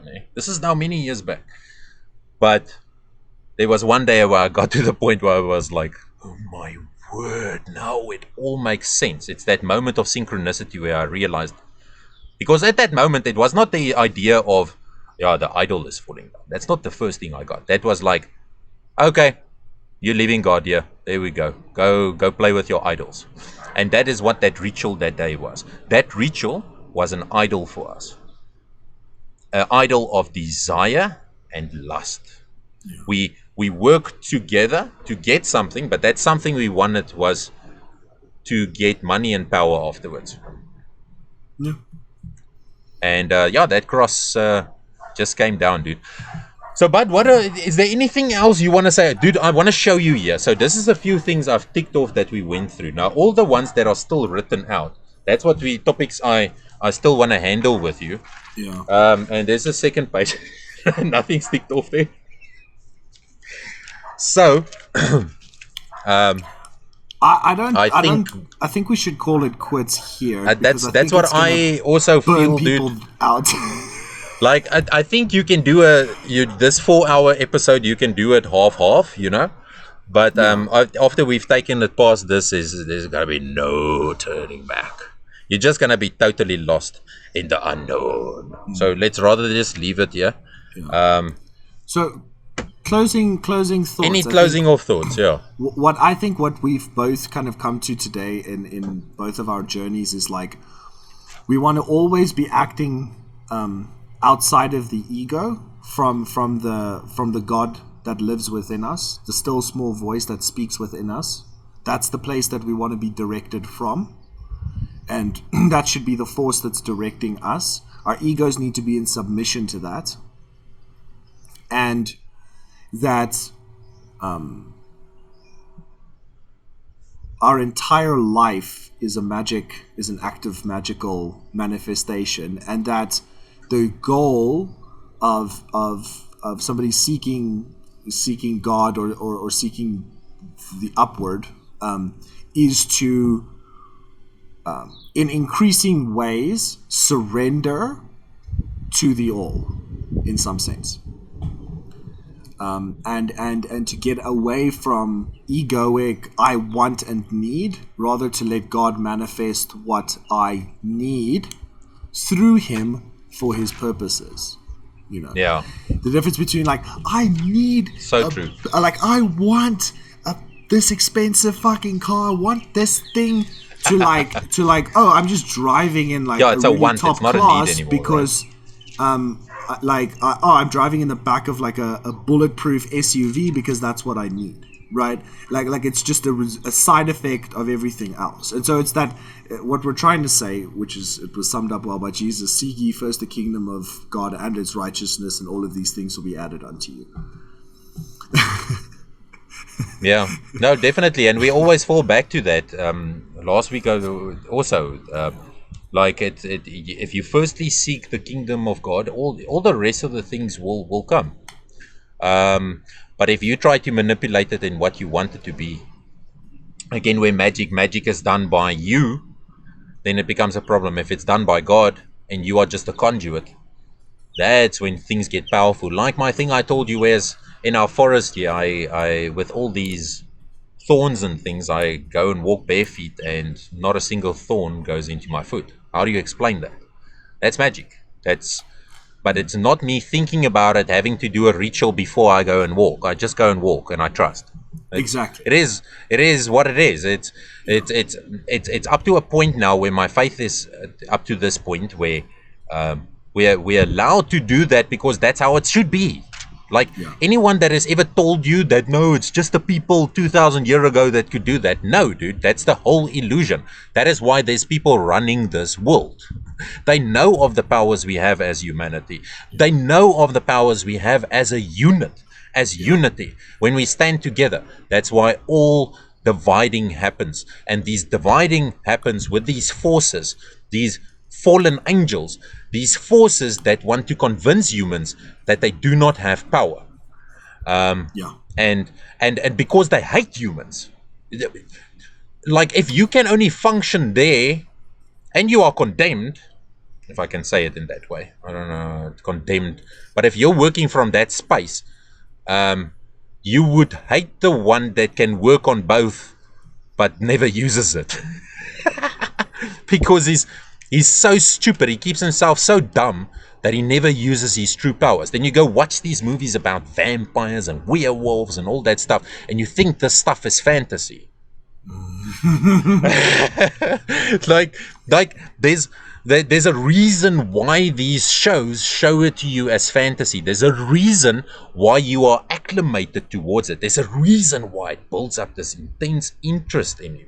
There's a knowing, there's a silence knowing of yours that's reaching out, that wants to see this. I wanna read something before we go, Johan. It's gonna be quick.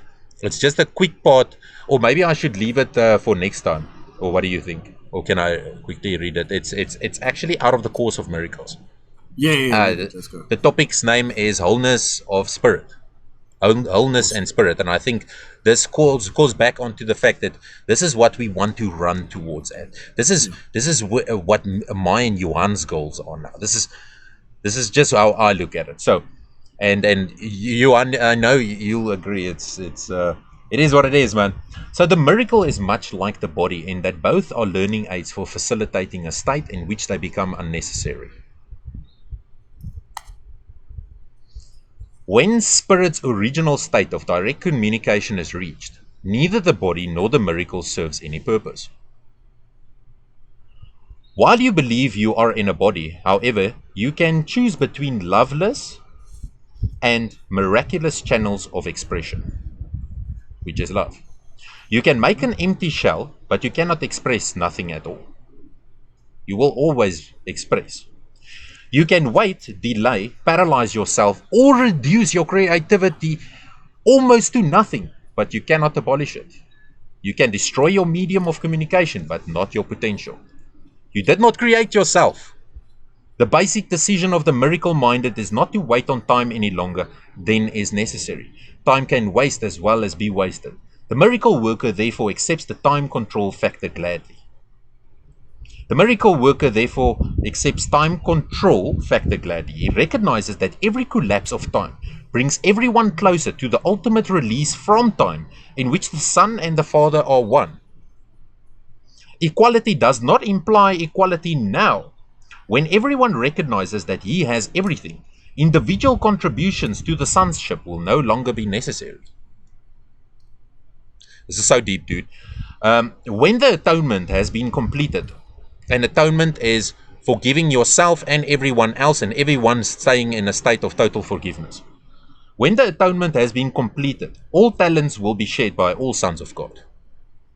God is not partial. All his children have as his total love, and all his gifts are freely given to everyone alike. Except ye become as little children means that unless you fully recognize your complete dependence on God, you cannot know the real power of the Son and his true relationship with the Father. The specialness of God's sons does not stem from exclusion from the inclusion. All my brothers are special. All of them. That's why I'm saying specialness. It's certain people think they have a certain amount of specialness. We all are special. If they believe they are deprived of anything, their perception becomes distorted. When this occurs, the whole family of God or the sonship is impaired in its relationships. Ultimately, every member of the family of God must return. The miracle calls him to return because it blesses and honors him, even though he may be absent in spirit. God is not mocked. Is not a warning but a reassurance. God would be mocked if any of his creations lacked holiness. The creation is whole, and the mark of holiness is holiness. Wholeness is holiness. Miracles are affirmations of sonship, which is a state of completion and abundance. I think that when I read this morning again, and I thought this is like perfect topic to close it off of what we're actually aiming for, bro. And that first part, the miracle is much like the body in that both are learning aids for facilitating a state in which they become unnecessary. And that's what we've been saying right throughout this course. We're doing a magical course, but we're also showing you that all these things, in the greater scheme of things, the more aware you get, the less these type of tools will need to be used. Yeah. So yeah. And you will eventually outgrow the need for a body. Yes, and it's only our bodies that keeps us in a state of fear, because it's the fear of death. You know what I'm saying? The fear of death that is linked to the physical. And if you can detach from that body part and just function in the spiritual, is a totally different case. But anyway, bro, like, what a good episode, man. And Joanna, I think what we'll be doing is, I think there's going to be obviously episode 2, dude. There's so much more that we have to say about this, I think. I don't know how you feel about this. No, I think that we could definitely do a part 2. Okay. So I'll be seeing you next Friday again, buddy. Yep. Cheers, everybody. Cool beans. Cheers, everyone. Hope you enjoyed it.